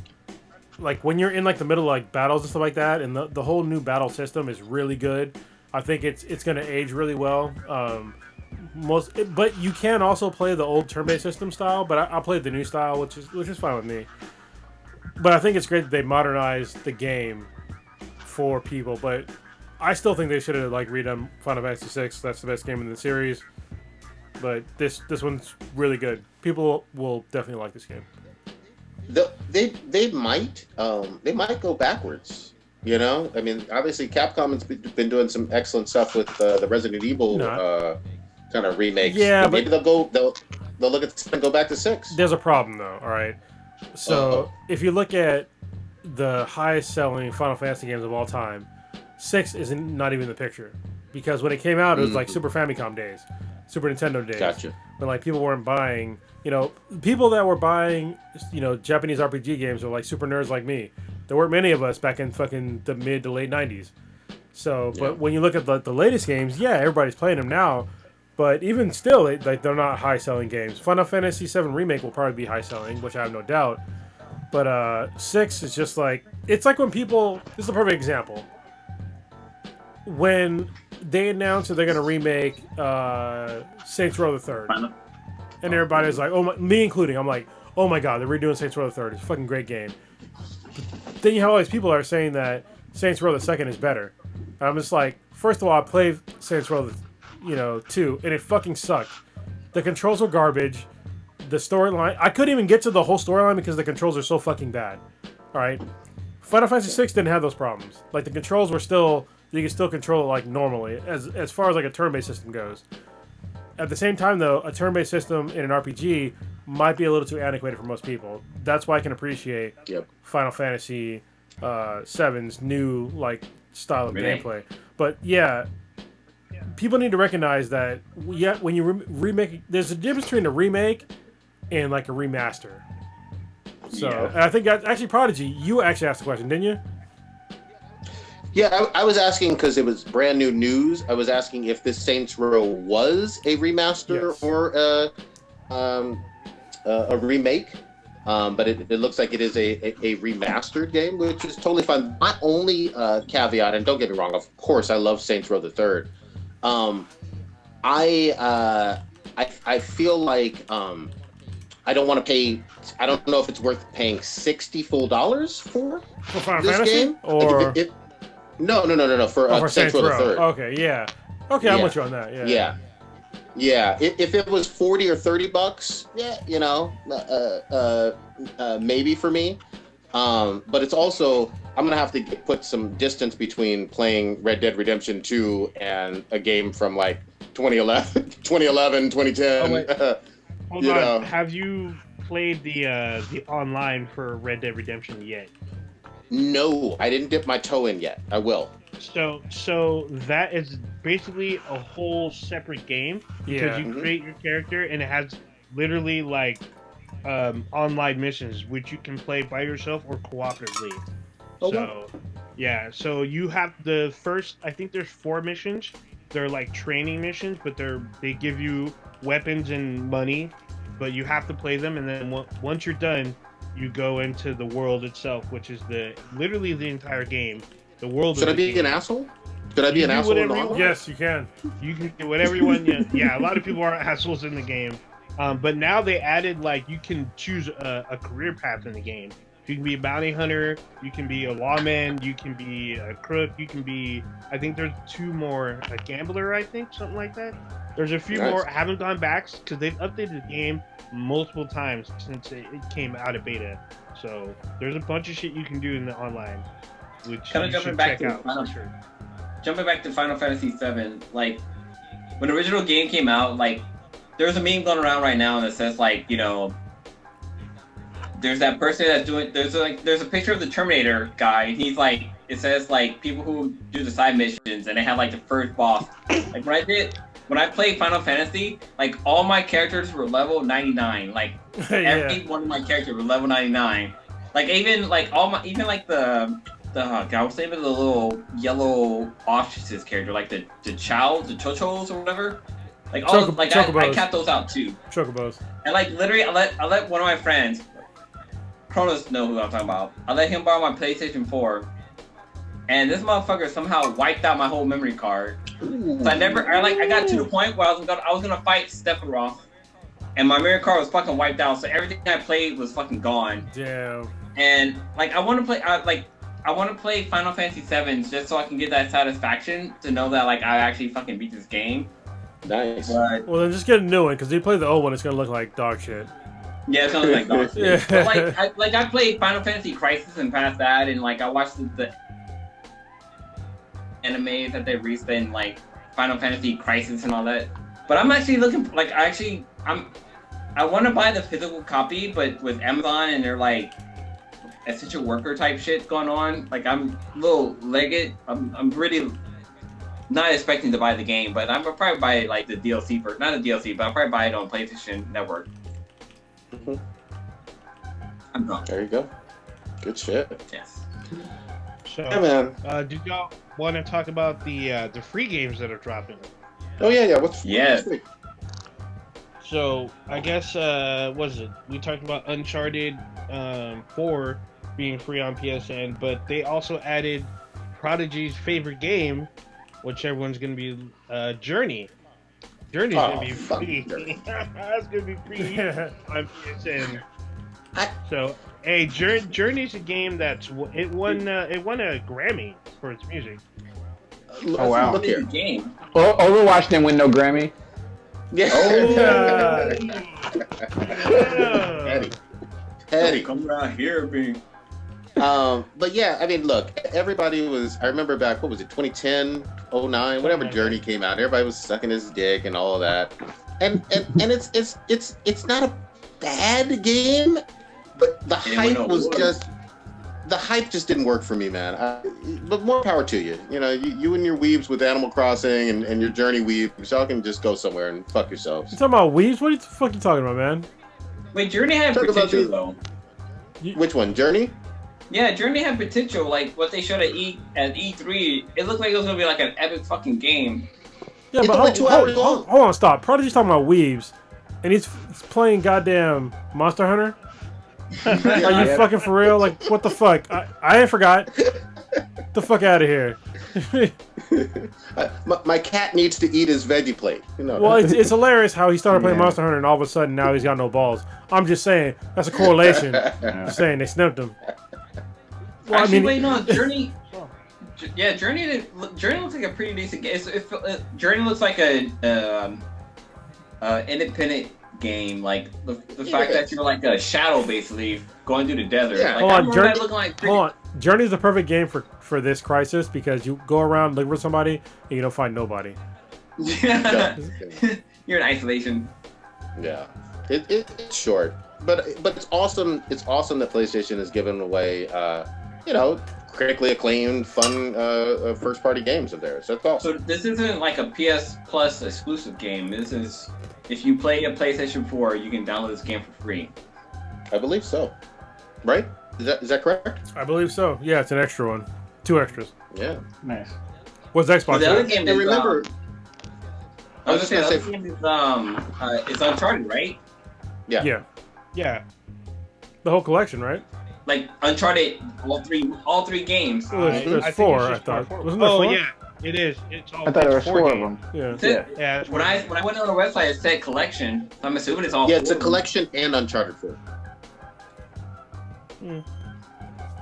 I mean, look, those Uncharted games are great. Those hold up. That's what put Naughty Dog on the map, really. Even Uncharted Lost Legacy was good. Yeah, agreed.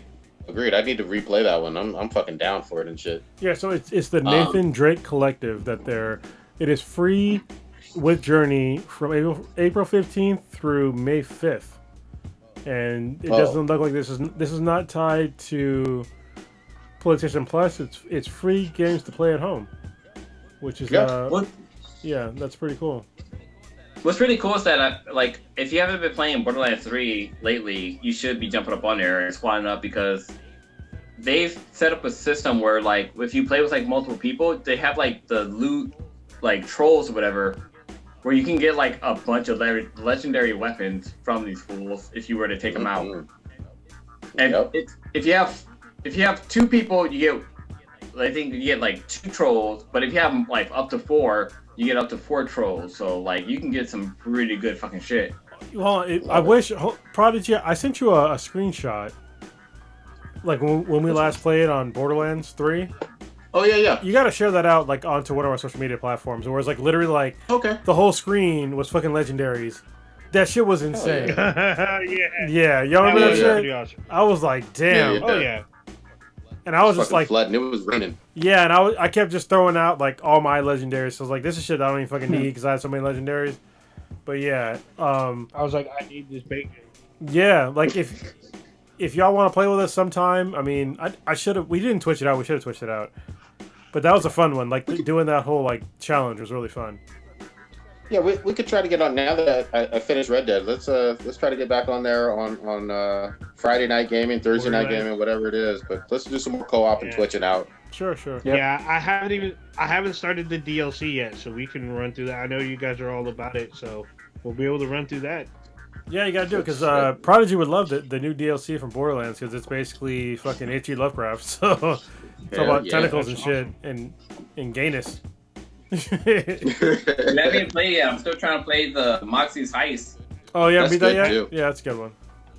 That's really good. It's a good one to get. Well, right now, the best gun I have is from Moxie Heist, which I got from Chronos. Oh yeah, I think that's the shit. The Scoville. Yes. Yeah, yes. I need to beat that one again with a level 57 character because that gun was the shit. But tomorrow, let's squad up because I still gotta pass it. Okay, I gotta pick a different character because it's funny because Mose that I'm playing as with you guys, she's level 57, but I think I have her on Mayhem mode 2, maybe 3. But I'm going back and playing as Zane, and I was like, why is everything so fucking hard? I was like, fuck Zane again, and then I noticed that I'm on Mayhem 4, so and it's super fucking hard on Mayhem 4 with him.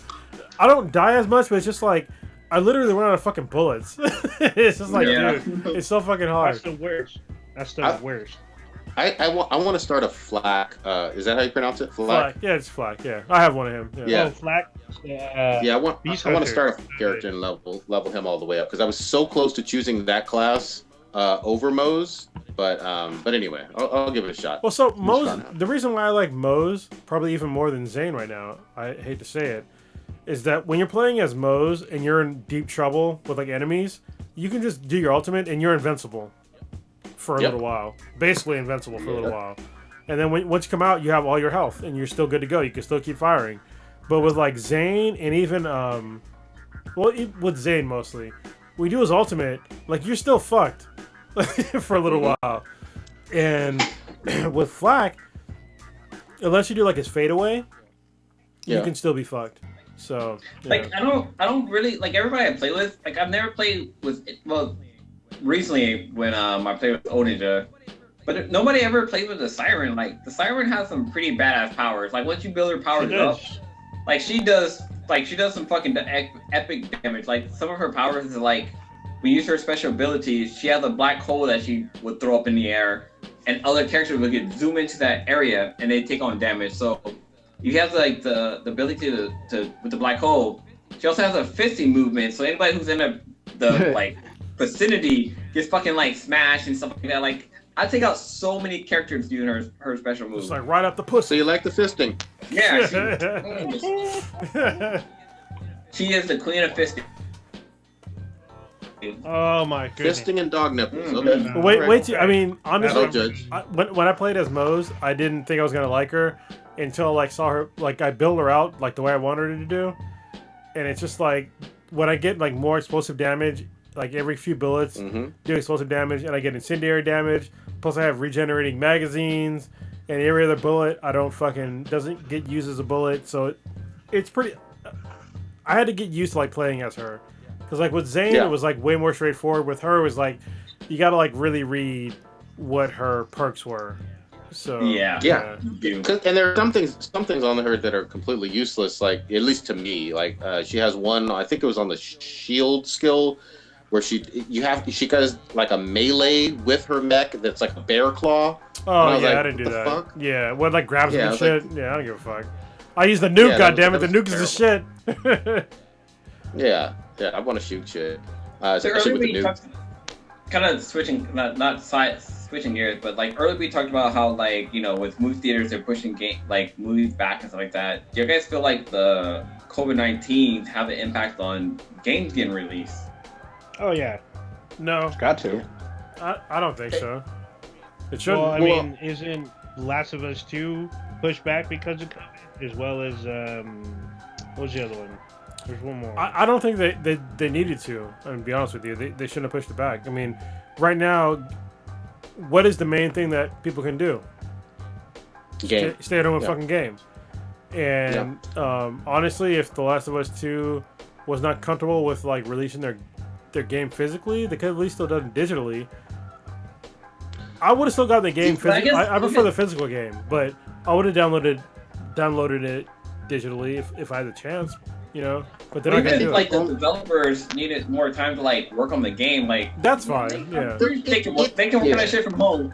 Yeah, it's probably and just judging from everything, the screenshots and all the stuff on Twitter and whatnot, and you have to take that with a grain of salt. It's probably like 80-90% done as a game, but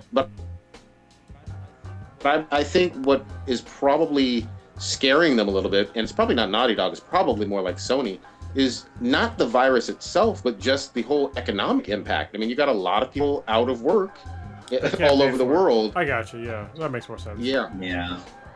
So I can pay for it. They expected for now. Yeah. But I mean, they expect this game to sell probably in the 15 to 20 million plus mark for the full year, and this whole so many people being out of work is probably scaring them a little bit, probably too much, because the game is ready to go.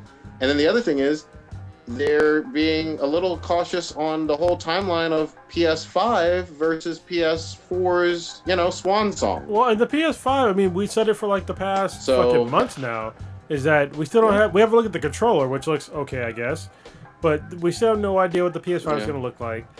I'm still not confident that it's going to get released later this year. Same thing with the Xbox. They haven't announced a single fucking game for the console that's exclusive. So I'm like, what the fuck? It's been the shakiest fucking release for a new generation of consoles ever, easily. Yes. And especially now with this whole COVID. I agree. It's been super iffy.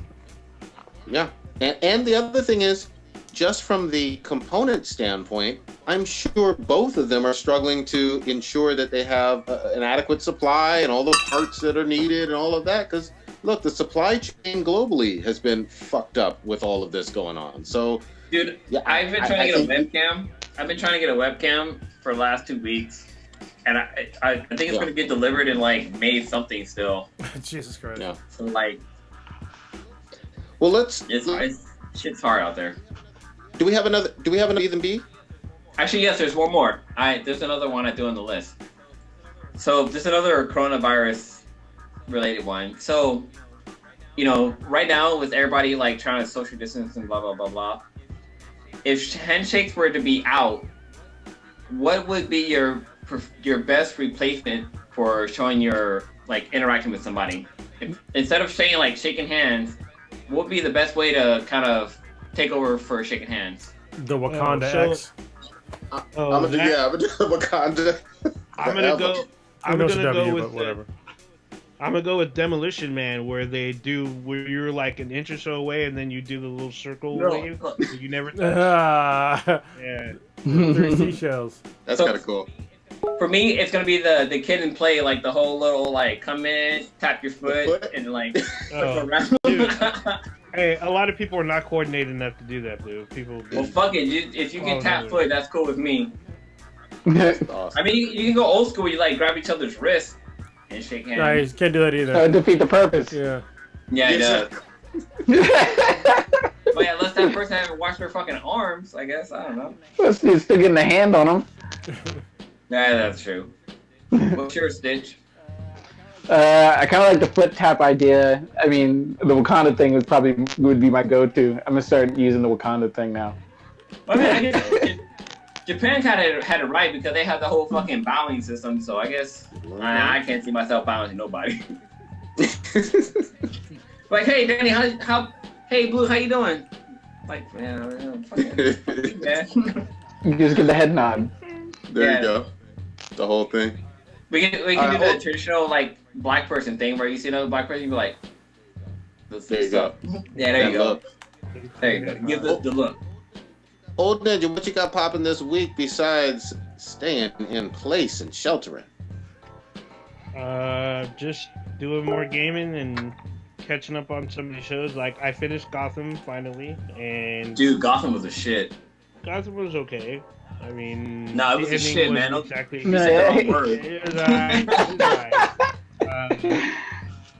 alright. Probably gonna finish some of these. Oh, I'm watching The Gifted, so I'm on the final episode there. There's still a bunch of stuff I still haven't even gotten to, so I'm gonna try to tackle a few. I finished Lock and Key. Lock and Key, I definitely recommend. Yeah, because there was some dankness I wasn't prepared for. That witch lady was damn. Man, there was some stuff that I wasn't prepared for. It literally has like a homicidal live action Fuda and magic. Wait, what? Like, what? I'm sorry. Yeah. So wait, Ninja, do you think the mom is stuck in a mirror, or you think that's really her that came back out? Oh, I didn't think about it like that. That's really her that came back out, and then they explain what's going on with adults. Watch it again, and look at the mole on her cheek. Well, and you would think differently. I think the ending, because the ending had a twist. You're talking about the mom of the key house, right? Yeah, the mom of the key house. When she gets sucked into the mirror, pay attention to her mole, because when she comes out. I'm gonna have to watch this one. Yeah, you gotta watch it. I mean, there was some dankness that showed up because I was just like, what? Like I talked about it in a podcast. That show is fucking definitely fucking dank. I wasn't ready for the dankness. At first, it feels like this weird, fun kind of series of unfortunate events, a little bit of horror, because some of the stuff is kind of like funky and a little graphic, but then stuff goes real crazy when like. Real quick. Some things are revealed. When you get revealed, I don't want to spoil too much, but there's a point where you find out what's going on with the villain, and you find out the truth behind the villain.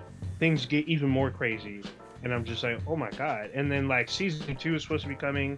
I don't know if it's already filmed. If it's not, we're gonna have to wait longer, which is fine by me. There's some other stuff. I still haven't started Twilight Zone, so there's a bunch of stuff that I plan on doing. I finally started the Spider-Man DLC. So I'm planning on going back to a bunch of games, so that's all I'm doing. Carlos, what you got?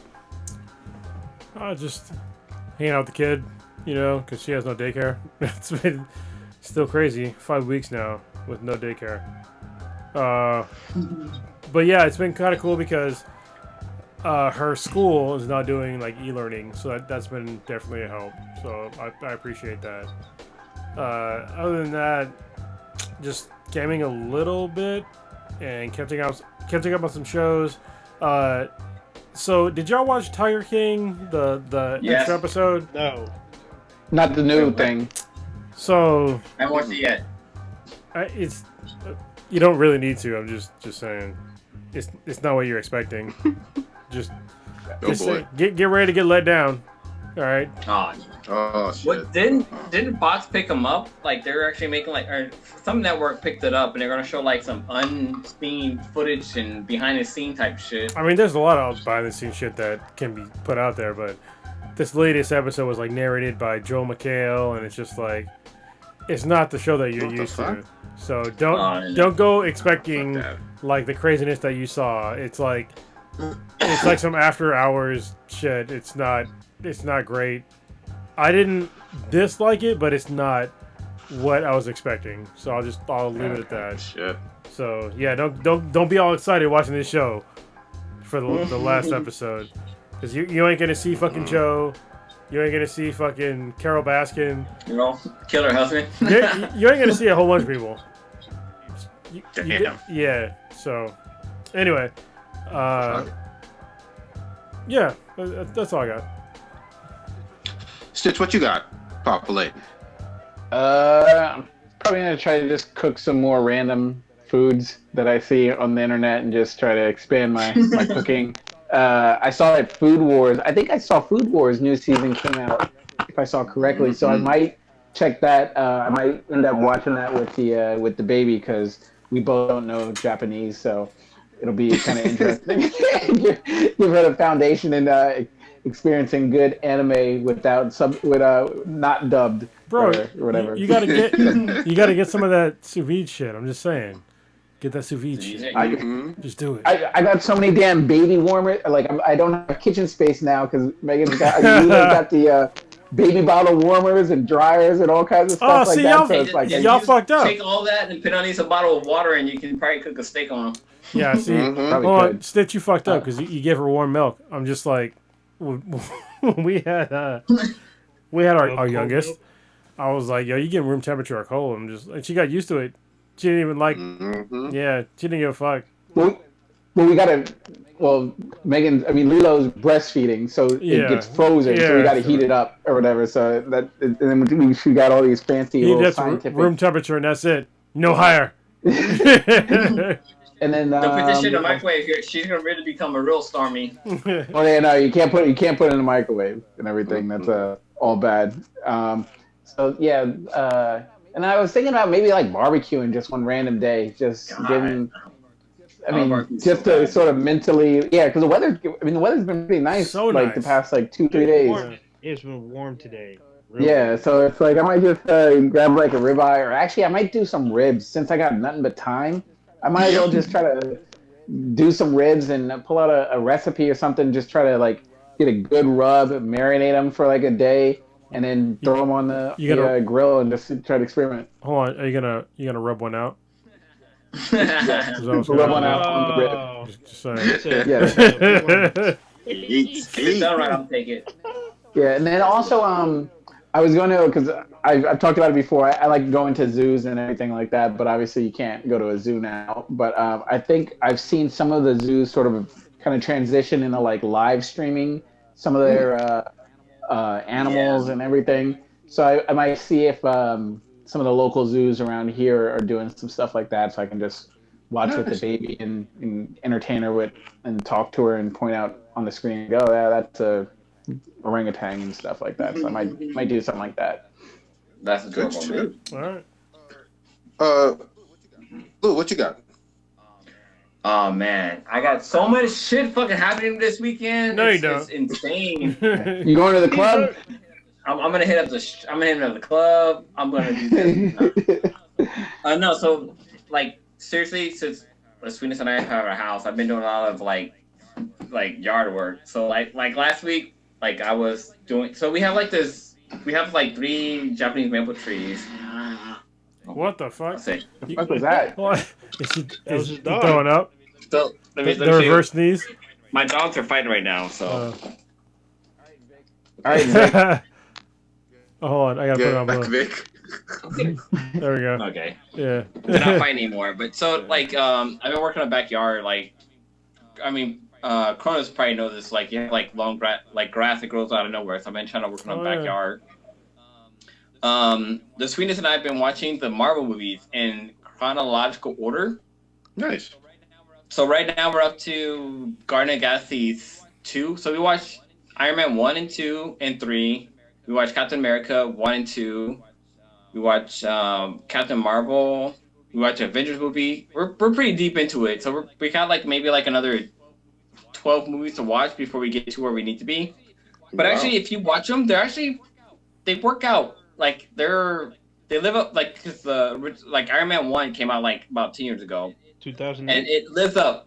It lives up to like the hype and stuff like that. And like if you follow the order, like you can see like we get Thanos introduced in fucking Iron Man 2. I think Iron Man 2 is Avengers. We get introduced to Thanos. Like all of it like lines up. Like if you watch it, you're like, oh shit, like Disney really had this shit fucking planned out. Like they knew what the fuck they were doing as the movies progressed.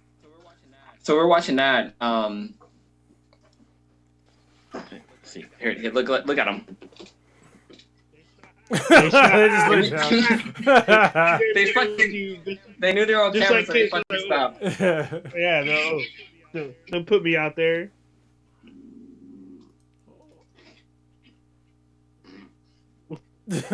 What is going on here? This is some pornography right there. Yeah. But other than that, so other than just keeping up with the artwork, I'm gonna do a photo session with my dogs because we want to have pictures of them together. But growling.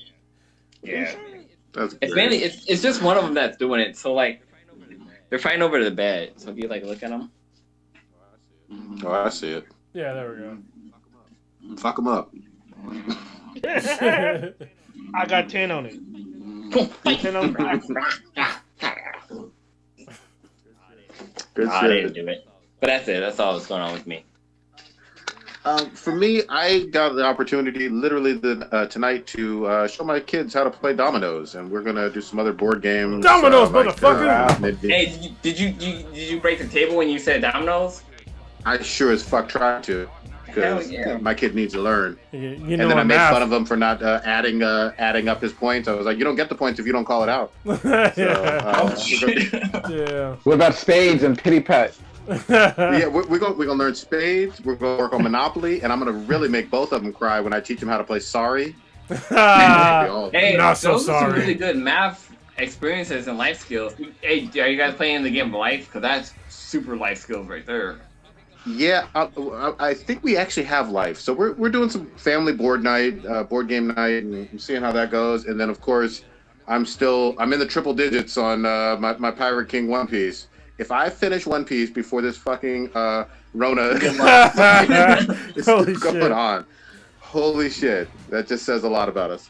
And then the only other thing, I definitely want to get on some co-op gaming with you guys, maybe Thursday, Friday, or whatever night, because you know where the fuck we'll all be.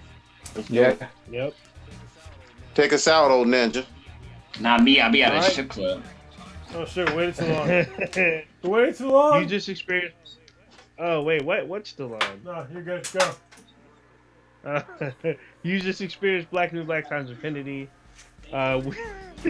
We go live every Wednesday, Titty me. 30 p.m. Check us out online with Bees and BTI. That's BTHAN BTI on Twitter. Pretty much everywhere else, but on Facebook we're Black and Black times Infinity. On YouTube we're Black and Black times Infinity. We're on Radio Republic, Radio Republic, Spotify, SoundCloud. Check us out on. We're not on iHeartRadio. I know a lot of people probably been kind of asking about it, but we're not there yet. Who asked? Check us out on I didn't even Amazon. know. We can definitely get on there. Cool. Well, let's. I didn't know we weren't on make it there. happen. Yeah. Why are you talking shit? We didn't even know. Check out our official website, binheadproductions.com/BeesandBTI. And then on Twitch, we're also Bees and BTI. Just look for us on there. Florida might get the rotten eggplant of the year. They're getting close. Forever. Infinity. All right. Thanks for listening, y'all.